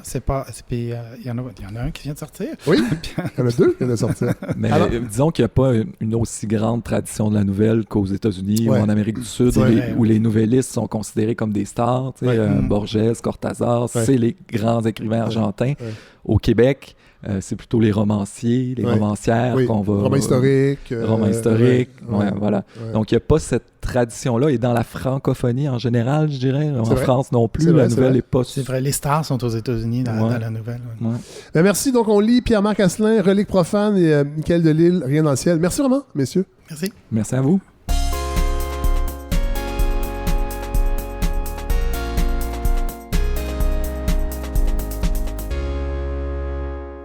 Bon, alors, s'il y a une chose qu'on n'a pas entendue beaucoup à date, je sais, je vais me faire reprocher, je vais recevoir des courriels, on n'a pas entendu beaucoup de femmes dans cet épisode.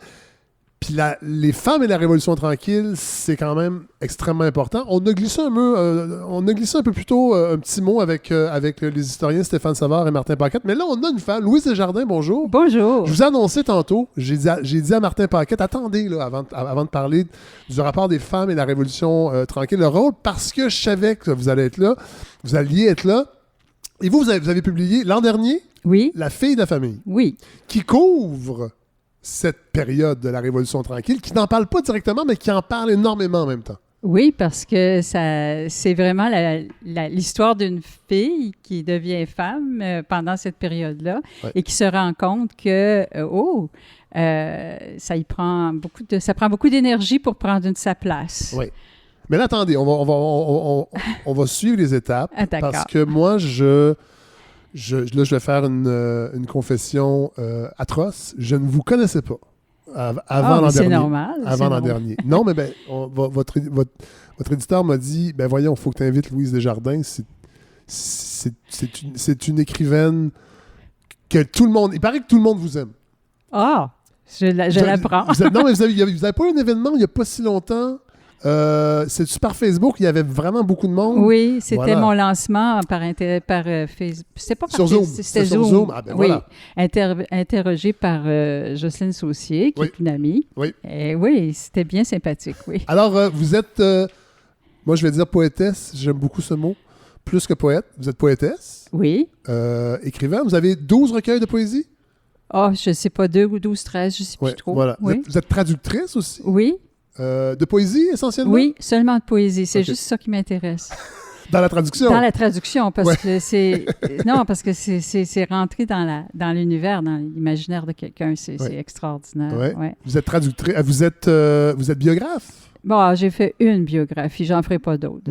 Non. De Pauline Julien? Oui. Figure importante aussi. Oui, puis j'ai beaucoup travaillé sur l'histoire en même temps, parce que je trouve que c'est une figure historique, Pauline. Et vous avez... là, je suis allé voir sur Wikipédia. Il y avait 8 romans, mais c'est votre 7e. Oui. La fille de la famille. Oui, mais c'est parce que je pense des fois, il compte le recueil de nouvelles, un recueil de nouvelles que j'ai écrit qui s'appelle Cœur braisé. Ah, voilà, oui. Puis, en 2001. En 2001. Il compte ça parmi les romans. Vous êtes originaire d'Abitibi? Oui. Une région que j'adore. Une région, je dirais, une région sœur de la balado, parce que je suis allé 2 fois faire des épisodes à Val-d'Or. Non, excusez-moi. Un à Val-d'Or, un à Rouyn-Noranda. Oui. Moi, là, les gens vont être tannés, puis je vais même en parler plus tard, mais les films de Pierre Perrault, le cycle abitibien, moi, ça a été une révélation. Ça a été une révélation. Ça m'a donné envie de déménager un jour en Abitibi. Mon amoureuse n'est pas d'accord. Mais bon, peut-être un jour, je vais la convaincre. il y a une part, là je sais que c'est une question cliché, mais dans La fille de la famille, il y a une part autobiographique, évidemment. Ben On le sent parce que vous êtes 5 enfants. Je m'en cache pas. Ouais. Oui, absolument. J'écris pas mal toujours comme ça, c'est-à-dire que mes livres ont toujours une espèce de fond autobiographique, mais je suis très libre là-dedans, c'est-à-dire que j'ai pas je veux pas raconter nécessairement la vérité. Non, je comprends. Mais j'aime broder là-dessus. Voilà. Reste que milieu assez difficile où les livres ont quand même une place. Oui, bien au début, c'était plutôt des Popular Mechanics, parce que mon père, c'est mon père qui a porté les Célèbre magazine que les hommes aimaient beaucoup. Après ça, on a eu l'encyclopédie Grolier, puis bon, des choses comme ça, mais c'était pas des livres, il n'y avait pas de romans, il y avait pas... Ma mère avait un petit recueil de poésie. Cela dit, c'est un contact avec les livres quand même, j'imagine, qui reste après ça. Là. Oui. Mes parents lisaient les journaux surtout, puis oui. La musique est importante aussi? Très importante. Plus que les livres? Ah ben oui, oui. C'était ma mère qui était musicienne, une grande pianiste, et elle nous jouait du Chopin, du Mozart tous les jours. C'était vraiment... Elle voulait faire une carrière de pianiste. Ah oui.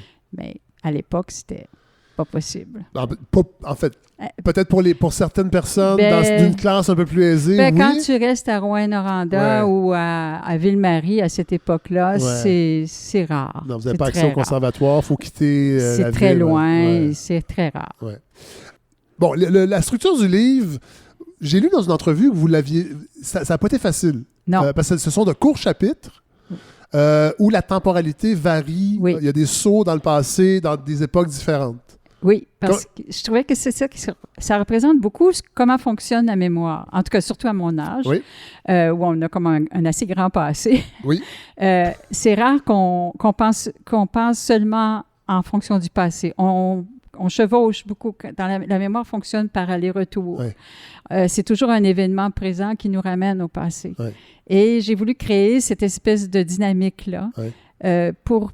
Je sais pas, ça me donnait un drive, si on veut, pour continuer. C'est quand j'ai trouvé ma formule, j'ai dit, oui, là, ça va y aller. Et là, est-ce que j'ai bien lu l'éclosion de l'idée du roman, c'est venu avec des petites vignettes écrites dans un cours d'espagnol avancé? Oui. C'est bien drôle, ça. Ben oui, c'est drôle parce que j'avais jamais pensé d'écrire des petites vignettes comme ça sur mon enfance. J'ai déjà écrit, d'ailleurs, dans La Love, mon premier roman. Ça se passe quand je suis adolescente. J'ai écrit des petits poèmes à un moment donné sur l'enfance. Mais là, on devait écrire des histoires, des petites histoires. Puis je commençais à raconter ça. Puis c'est à peu près les mêmes là, qui sont là. Et mon professeur il trouvait ça bien bon. Puis après ça, à un moment donné, je me suis dit, pourquoi je n'écrirais pas ça en français? Et j'ai recommencé. Cette idée m'est venue de ça. Alors, j'ai commencé à écrire ça en français, puis c'est ça qui était le point de départ. Mais je ne savais plus trop quoi faire avec ça. Puis ça m'a pris beaucoup de temps avant d'arrimer tout ça. De construire tout ça, parce que j'aime beaucoup construire le roman d'une certaine façon. C'est un jeu d'écriture, mais dans le fond, dans ce livre-là, je voulais qu'il y ait une évolution parallèle, puis qu'à la fin, ça se rejoigne. Votre narratrice, grandit dans une famille avec un père assez dur. Très dur. Très dur. Particulièrement avec ses garçons. Avec vous aussi, mais ça se manifeste d'une autre façon. Oui, parce qu'on ne touche pas aux filles. C'est trop... C'est à part. C'est une race à part. Mais avec les garçons... Ça, on peut y aller comme on veut. C'était vraiment assez dur. C'était assez dur, mais moi, ça me révoltait. Alors, le traitement de votre père avec vos frères. Et je pouvais me permettre de me révolter parce que je savais qu'on ne me toucherait pas. Ah oui! Alors, je profitais, si on veut, de mon privilège de fille pour rouspéter, si on veut. Oui, plus que ma mère. Oui. Et d'ailleurs, vous le dites un peu... en fait, ça fait partie un peu, on le lit en filigrane, le rôle des femmes. Oui, il y a votre mère, mais il y a aussi, parce que beaucoup de familles québécoises, c'est des familles nombreuses, les filles vont rapidement devenir des mères de substitution. Absolument. Et s'occuper des tâches domestiques à un très jeune âge. Oh oui. Vous ne pouvez pas savoir le nombre de femmes qui m'ont écrit après avoir lu mon livre, qui m'ont dit « Ah, c'est pareil chez nous, c'est pareil. Ouais. Les filles faisaient la vaisselle, les gars allaient jouer. Ouais. C'était dans l'air. Ouais. Hein? Puis tout était un peu... c'était le règne des garçons. Ouais. C'est le boys club. Absolument, oui. C'était... Et à l'âge de 15 ans, votre narratrice, on va mélanger. Oui, vous, on mélange, mais oui, c'est normal. Arrive le pensionnat, autre champ de bataille, là aussi les filles doivent assumer les tâches domestiques, mais les études sont valorisées, puis ça va être un déclencheur important. Oui, bien de toute façon, même avant d'être pensionnaire, les études étaient toujours très importantes à la maison. Oui. Pour moi. Puis je pense que ça venait de ma mère qui voulait absolument que j'aie un autre sort que le sien. Ça aussi, ça revient souvent dans la littérature des femmes. Oui. Cette idée-là, même aussi, en général, de vouloir améliorer, que nos enfants n'aient pas le même sort que nous. Oui, exactement. Alors, parce que c'était quand même pas facile pour les femmes. Il y avait beaucoup... très peu de liberté, si on veut. Mais rendu pensionnaire, là, j'étais seulement avec des filles. Ouais. Et j'étudiais beaucoup. Je pense que ce qui m'a sauvée, c'est que j'étais bonne à l'école. Ouais. Et c'est ça qui faisait que je pouvais compenser. Les garçons pouvaient être paresseux, pouvaient être mauvais à l'école, mais moi, si je n'avais pas été bonne à l'école, je ne suis pas sûre que j'aurais pu faire ce que j'ai fait. Ouais. Bon, on va en parler un peu plus tard. Vous êtes quand même venu assez tard à la littérature. Oui, très tard. Vous vivez la Révolution tranquille de plein pied. Oui. Je ne dirais pas votre âge parce que c'est pas poli. Ah, c'est pas grave. Bon, non, ça ne me dérange pas. J'ai 78 ans. Bon, 78 ans. Donc, la Révolution tranquille, vous la vivez comment en tant que femme? C'est-à-dire que quand c'est la Révolution tranquille avant 1970, avant 70-71, parce que j'ai eu mon premier enfant en 71. Oui. Avant, j'étais vraiment très militante, si on peut dire. Je suivais tout ce qui se passait. J'allais dans des réunions. Je travaillais un peu aussi pour le Parti québécois. Puis en tout cas, j'étais très, très... J'allais dans des manifestations et tout ça. Puis, à un moment donné, quand... Excusez-moi, est-ce que vous avez croisé Horace Lalancette à cette époque-là, qui a fait de la politique pour le Parti québécois? Non, moi, je l'ai vu dans des films, surtout. Oui, Horace Lalancette, c'était très... Parce que je sais qu'il s'est présenté en 73, je pense. Oui, c'est ça. Oui. Mais moi, je n'étais plus là. Ah, voilà, OK. Moi, je n'étais plus en Abitibi. J'étais à Montréal, j'enseignais au cégep. Et puis, là, j'ai eu mes enfants, l'enseignement. Je suis devenue tellement occupée que ça m'a un peu... J'ai ralenti, si on veut. Ce qui est le sort de bien des femmes aussi. C'est un peu l'idée de la pièce de théâtre. Maman travaille pas parce qu'elle a trop d'ouvrage. Mais c'était ça, parce que j'avais pas une minute. Je me rappelle qu'à 9 h, des fois, j'écoutais les nouvelles et puis je dormais, puis je me réveillais à 1 h du matin sur le divan. En tout cas, c'est des choses comme ça pendant plusieurs années. Et mais ce que j'ai vécu, c'est peut-être la transition, si on veut, de l'état de la fille, parce que la première fois que j'ai acheté une auto, il fallait la signature de mon père. Quand j'allais enregistrer mon enfant, il fallait que ce soit le mari qui signe. Je ne pouvais pas changer. En tout cas... Et ça, on le retrouve dans votre personnage, dans votre roman. C'est ça. On le savait. Moi, je l'avais déjà entendu, mais de le relire, c'est frappant. Hein. Oui. Puis ça, j'ai toutes ces étapes-là où on n'avait pas de place, si on veut, dans la sphère des travailleurs. On ne faisait pas partie des conventions collectives. Ça, c'est fou, ça. C'est fou. Encore une fois, les mouvements progressistes, c'est les angles morts du mouvement progressiste. Absolument. Mais après ça, plus les femmes sont arrivées sur le marché du travail, plus elles ont pu être représentées dans les syndicats et plus les syndicats ont pu mettre des clauses qui s'appliquaient aux femmes à l'égalité. Cela dit, dans votre roman, La fille de la famille, vous le dites, dans le fond, vous êtes en train de... Je vais dire ce mot-là, mais c'est très genré, mais vous êtes en train de tricoter la conciliation travail-famille qui n'existe pas et... Vous êtes devant un CA de service de garde composé uniquement d'hommes. Absolument. Oui.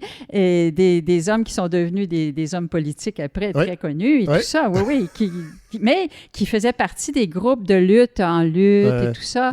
Et la garderie, c'était secondaire. C'était pour promouvoir leur idéologie qu'ils étaient là. C'était incroyable. Moi, ça m'a toujours... Ça, puis la religion, là, ça m'a toujours agacée. C'est que je me suis toujours dit, pourquoi on est obligé de suivre des normes comme ça, si c'est des normes qui viennent des hommes, qui ne correspondent pas du tout à ce qu'on est, à ce qu'on vit. Et c'était comme... j'ai l'impression que ça a changé, Louise Desjardins, aujourd'hui. Cette sensibilité-là, elle est différente. Absolument, parce que... Je dis pas que tout est parfait, là, mais des choses comme ça n'arrivent pas. Tout est beaucoup mieux dans ce sens-là pour la conciliation travail-famille. Mes belles-filles ont des congés, mes fils ont des congés. Oui, parce que dans votre livre, il y avait la narratrice veut enseigner, veut devenir professeure, tombe enceinte et il n'y a aucun congé de maternité. Zéro. En fait, il y a un seul congé de paternité, 3 jours, et vous le dites pour que les hommes se remettent de leurs émotions. Exactement. De voir leur femme accoucher. Oui, parce que c'est textuel presque. Oui. Alors que, vu que la femme, c'est pas une maladie, d'accoucher, tu n'as pas le droit à un congé de maladie, mais tu n'as pas le droit non plus à te remettre de tes émotions. En tout cas, mais après, ça s'est réparé et tout ça, et il y a beaucoup d'avancées dans ce domaine-là. Ouais. Puis, c'est pas gagné, jamais, mais c'est quand même assez solide pour ça, je trouve. Ouais. Votre narratrice, ou vous, ça j'aimerais savoir si c'est arrivé, devait défendre vigoureusement le droit d'enseigner Madame Bovary. Oui. On est dans les années 60, début 70? Fin 60. Quand même. Oui. Parce que c'était un livre à l'index. Oui, mais on a l'impression que l'index, c'est 1950, 48. Non, 69, je crois. Oui. C'est après des permissions de l'évêque. Moi, j'étais la seule fille à enseigner dans un collège classique. Oui. Et c'était pas encore le cégep. C'était dans quelle région? C'est dans la région de Montréal, pas loin ici. Okay. Là. On ne le nomme pas. On le nomme pas. Vous dites quand même... Parce que vous l'avez dit tantôt, vous aviez un espace parce que vous étiez intouchable, heureusement, par rapport... Vous saviez que votre père n'allait pas... vous pouviez lui répondre, vous pouviez le confronter. Oui. Et vous le dites malgré tout. Puis ça, j'ai trouvé ça intéressant parce que je suis pas sûr qu'on le lirait de quelqu'un de plus jeune aujourd'hui, mais le fait d'être entouré de gars, ça vous a permis d'affronter les décennies à venir. En fait, ça vous a donné une armature. Oui, parce que... Je dis pas que c'est un passage obligé, non, mais il y a eu des avantages. Ben oui, absolument, parce que ça m'a amené à me défendre. Aujourd'hui, je trouve qu'il faut aussi que les femmes apprennent à se défendre. Ouais. Moi, je me suis pas défendue. Je regrette de ne pas m'être défendue physiquement. Ah ouais, hein? Oui, parce que je trouve que j'ai une petite fille qui fait du kickboxing, puis l'autre, je me dis, c'est ça que j'aurais dû faire. Vous auriez dû faire ça au lieu de faire des cours d'espagnol avancés? Mais non, maintenant. Non, mais j'ai commencé à apprendre l'espagnol, j'avais 70 ans. Ah ouais, quand même. Oui. Wow! Oui, j'ai eu mon certificat. Je suis très, très fière de ça. Comment te llamas? Pardon? Comment te llamas? Comment me llama? Oui. Louise. C'est la seule phrase d'espagnol que je connais. Je voulais pratiquer mon espagnol, Louise. Comment te llamas? Oh, comment te llamas? Troisième personne. Ah oui, je me suis trompé. Ouais, peut-être. Non, voyez? vous n'êtes pas trompé parce qu'on se vous voit. Voilà. Okay. Voilà. Oui. Votre personnage, il y a les sauts dans les époques, va se marier avec un artiste et va devenir pourvoyeuse. Oui. Absolument, parce que moi, dans la vie, je ne suis pas quelqu'un qui veut faire beaucoup d'argent. Je n'ai pas cette conception-là. Puis je me suis toujours dit, pourvu que j'ai une belle vie, que je mange, que je me loge, j'ai pas de propension à devenir très riche, ça ne m'intéresse pas. Mais c'est pour ça que tant que ça marchait, ça marchait. Ouais. Mais à un moment donné... Là, on parle de la narratrice. Là. Oui. Et puis, alors, c'est à partir du moment où c'est devenu un peu plus serré, où j'avais trop... C'est peut-être pas juste l'argent non plus, c'est le fait d'avoir trop de responsabilités. Oui. Et ça, je pense que ça m'a usé. Oui, et aussi, j'imagine, ça crée un déséquilibre dans le couple. Oui, c'est sûr. Je pense que j'ai présumé de mes forces physiques. Ouais. Et aussi nerveuse. Ouais. Puis ça m'a amené, moi personnellement, peut-être j'en parle pas de la narratrice, c'est pas la même. Non, je comprends. Oh oui. Mais moi personnellement, ça m'a amené à des dépressions. Ah ouais. J'ai fait des burn-out. Ouais. Puis ça a été une époque assez difficile pendant un certain temps. Ouais. Mais bon, c'était... je me suis pas protégée, si on veut. Ouais. Et le roman se termine avec le chapitre « Retour aller ». Oui.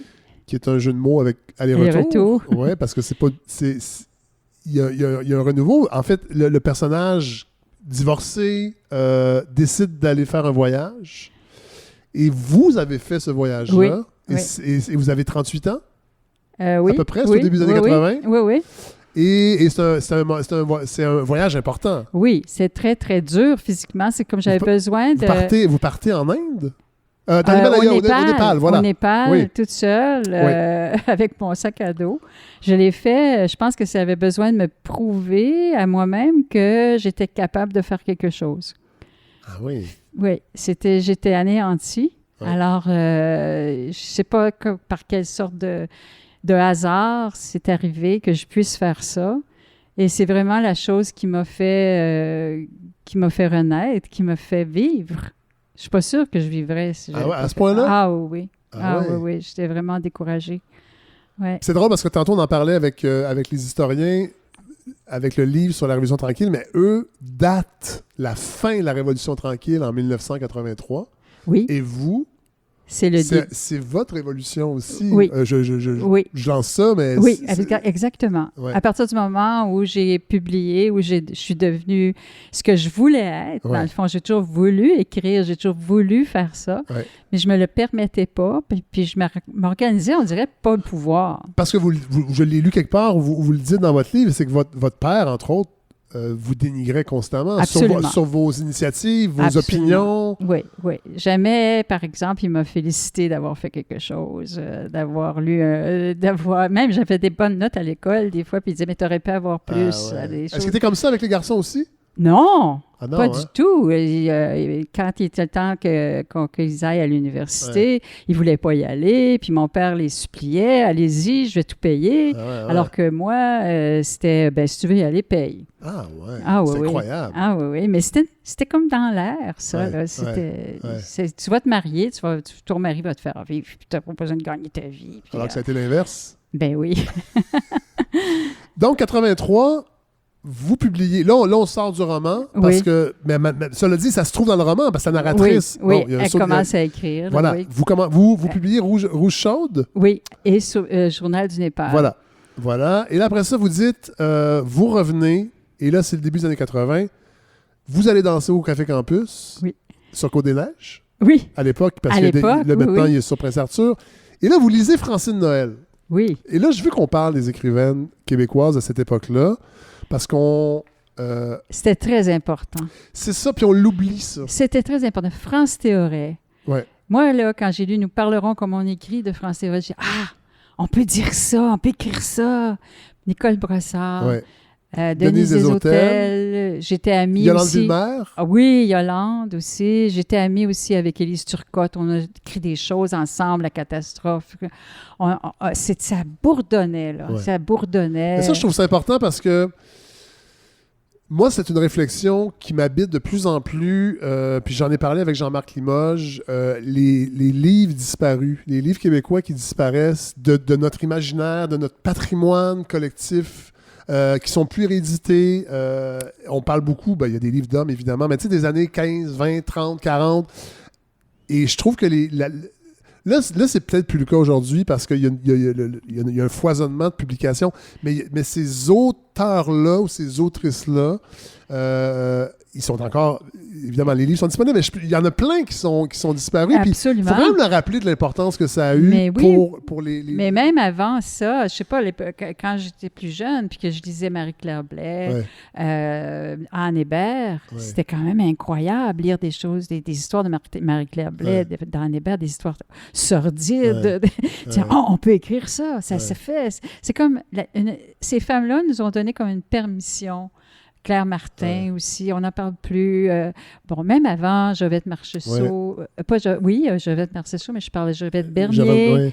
Vous avez écrit oui, sur elle. Oui, j'ai fait un petit topo. Parlez-nous d'elle un peu.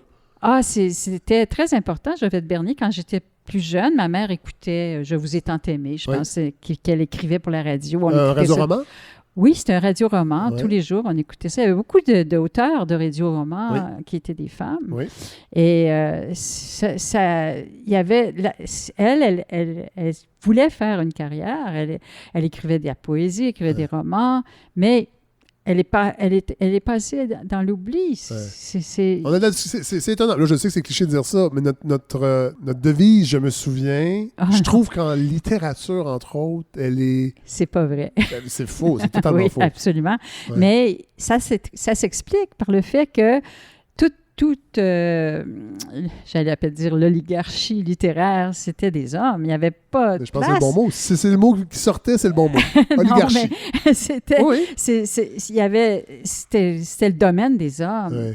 Ouais. Même dans le temps du jour de sang, on est obligé d'avoir un nom de gars pour devenir, pour ça, être lu, être publié, être respecté. C'était des... on était des citoyennes de seconde zone, les femmes à cette époque-là. Donc, l'écrivaine était d'écrivaine de seconde zone, n'était pas considérée comme... c'est la littérature de filles. Là. Ouais. Mais encore, des fois, je me fais dire ça, que c'est l'histoire de filles.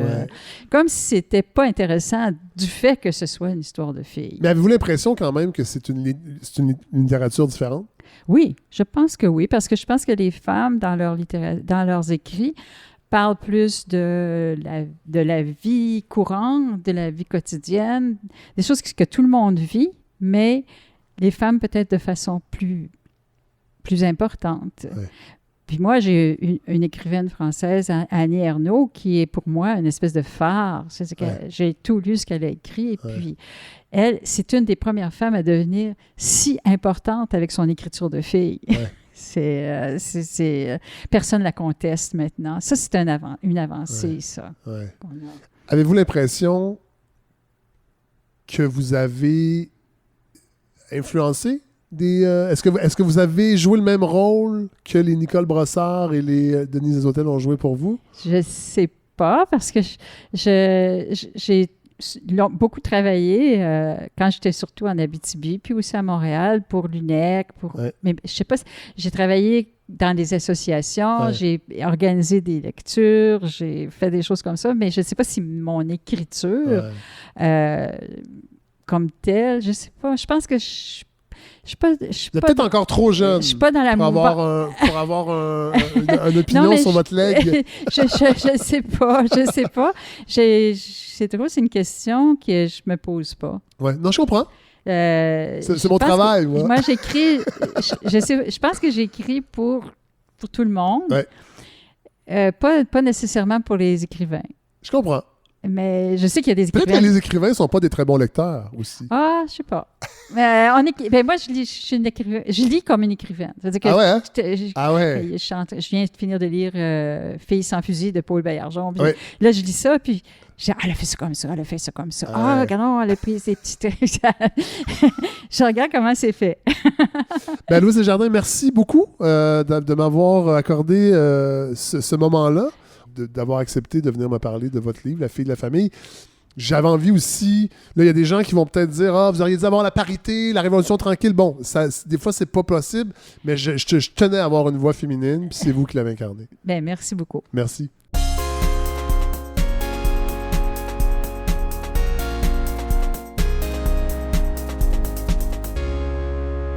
Alors, merci à tous ceux qui ont participé à cet épisode-là. Louise Desjardins, Michael Delisle, Pierre-Marc Asselin, Martin Paquette, Stéphane Savard, 2 historiens de Québec et Jules Racine Saint-Jacques, jeune historien également. Merci à Larry Dufresne qui m'a donné un grand coup de main à la production, au montage et pour ses conseils éclairés de vieux sages de la radio. Merci à Andréane Obansawin qui me donne un grand coup de main aussi pour les réseaux sociaux. La semaine prochaine, on revient avec un épisode plus régulier, ceux que vous connaissez bien. On aura Godefroy Laurando et Hélène Faradji en chronique. Ouais, parce qu'évidemment, il va y avoir des chroniqueurs cette année. Ne vous inquiétez pas, là, cet épisode-là, c'était pour lancer la saison, mais on aura toute notre équipe de chroniqueurs et de chroniqueuses. Il y a des ajouts aussi très intéressants qui vont venir se faire entendre. Je vous en reparlerai plus tard. Et on va accueillir Claude Lévesque, ancien journaliste au Devoir, qui est un grand amoureux de l'Angleterre, qui a fait paraître un livre British Blues sur le rapport que les Anglais ont, entre autres avec le Brexit, mais où ils en sont dans les années 2020 par rapport à ce qu'ils étaient, ce qu'ils seront. Moi, c'est Londres, une ville que j'ai eu un grand coup de cœur pour cette ville-là quand je l'ai visitée.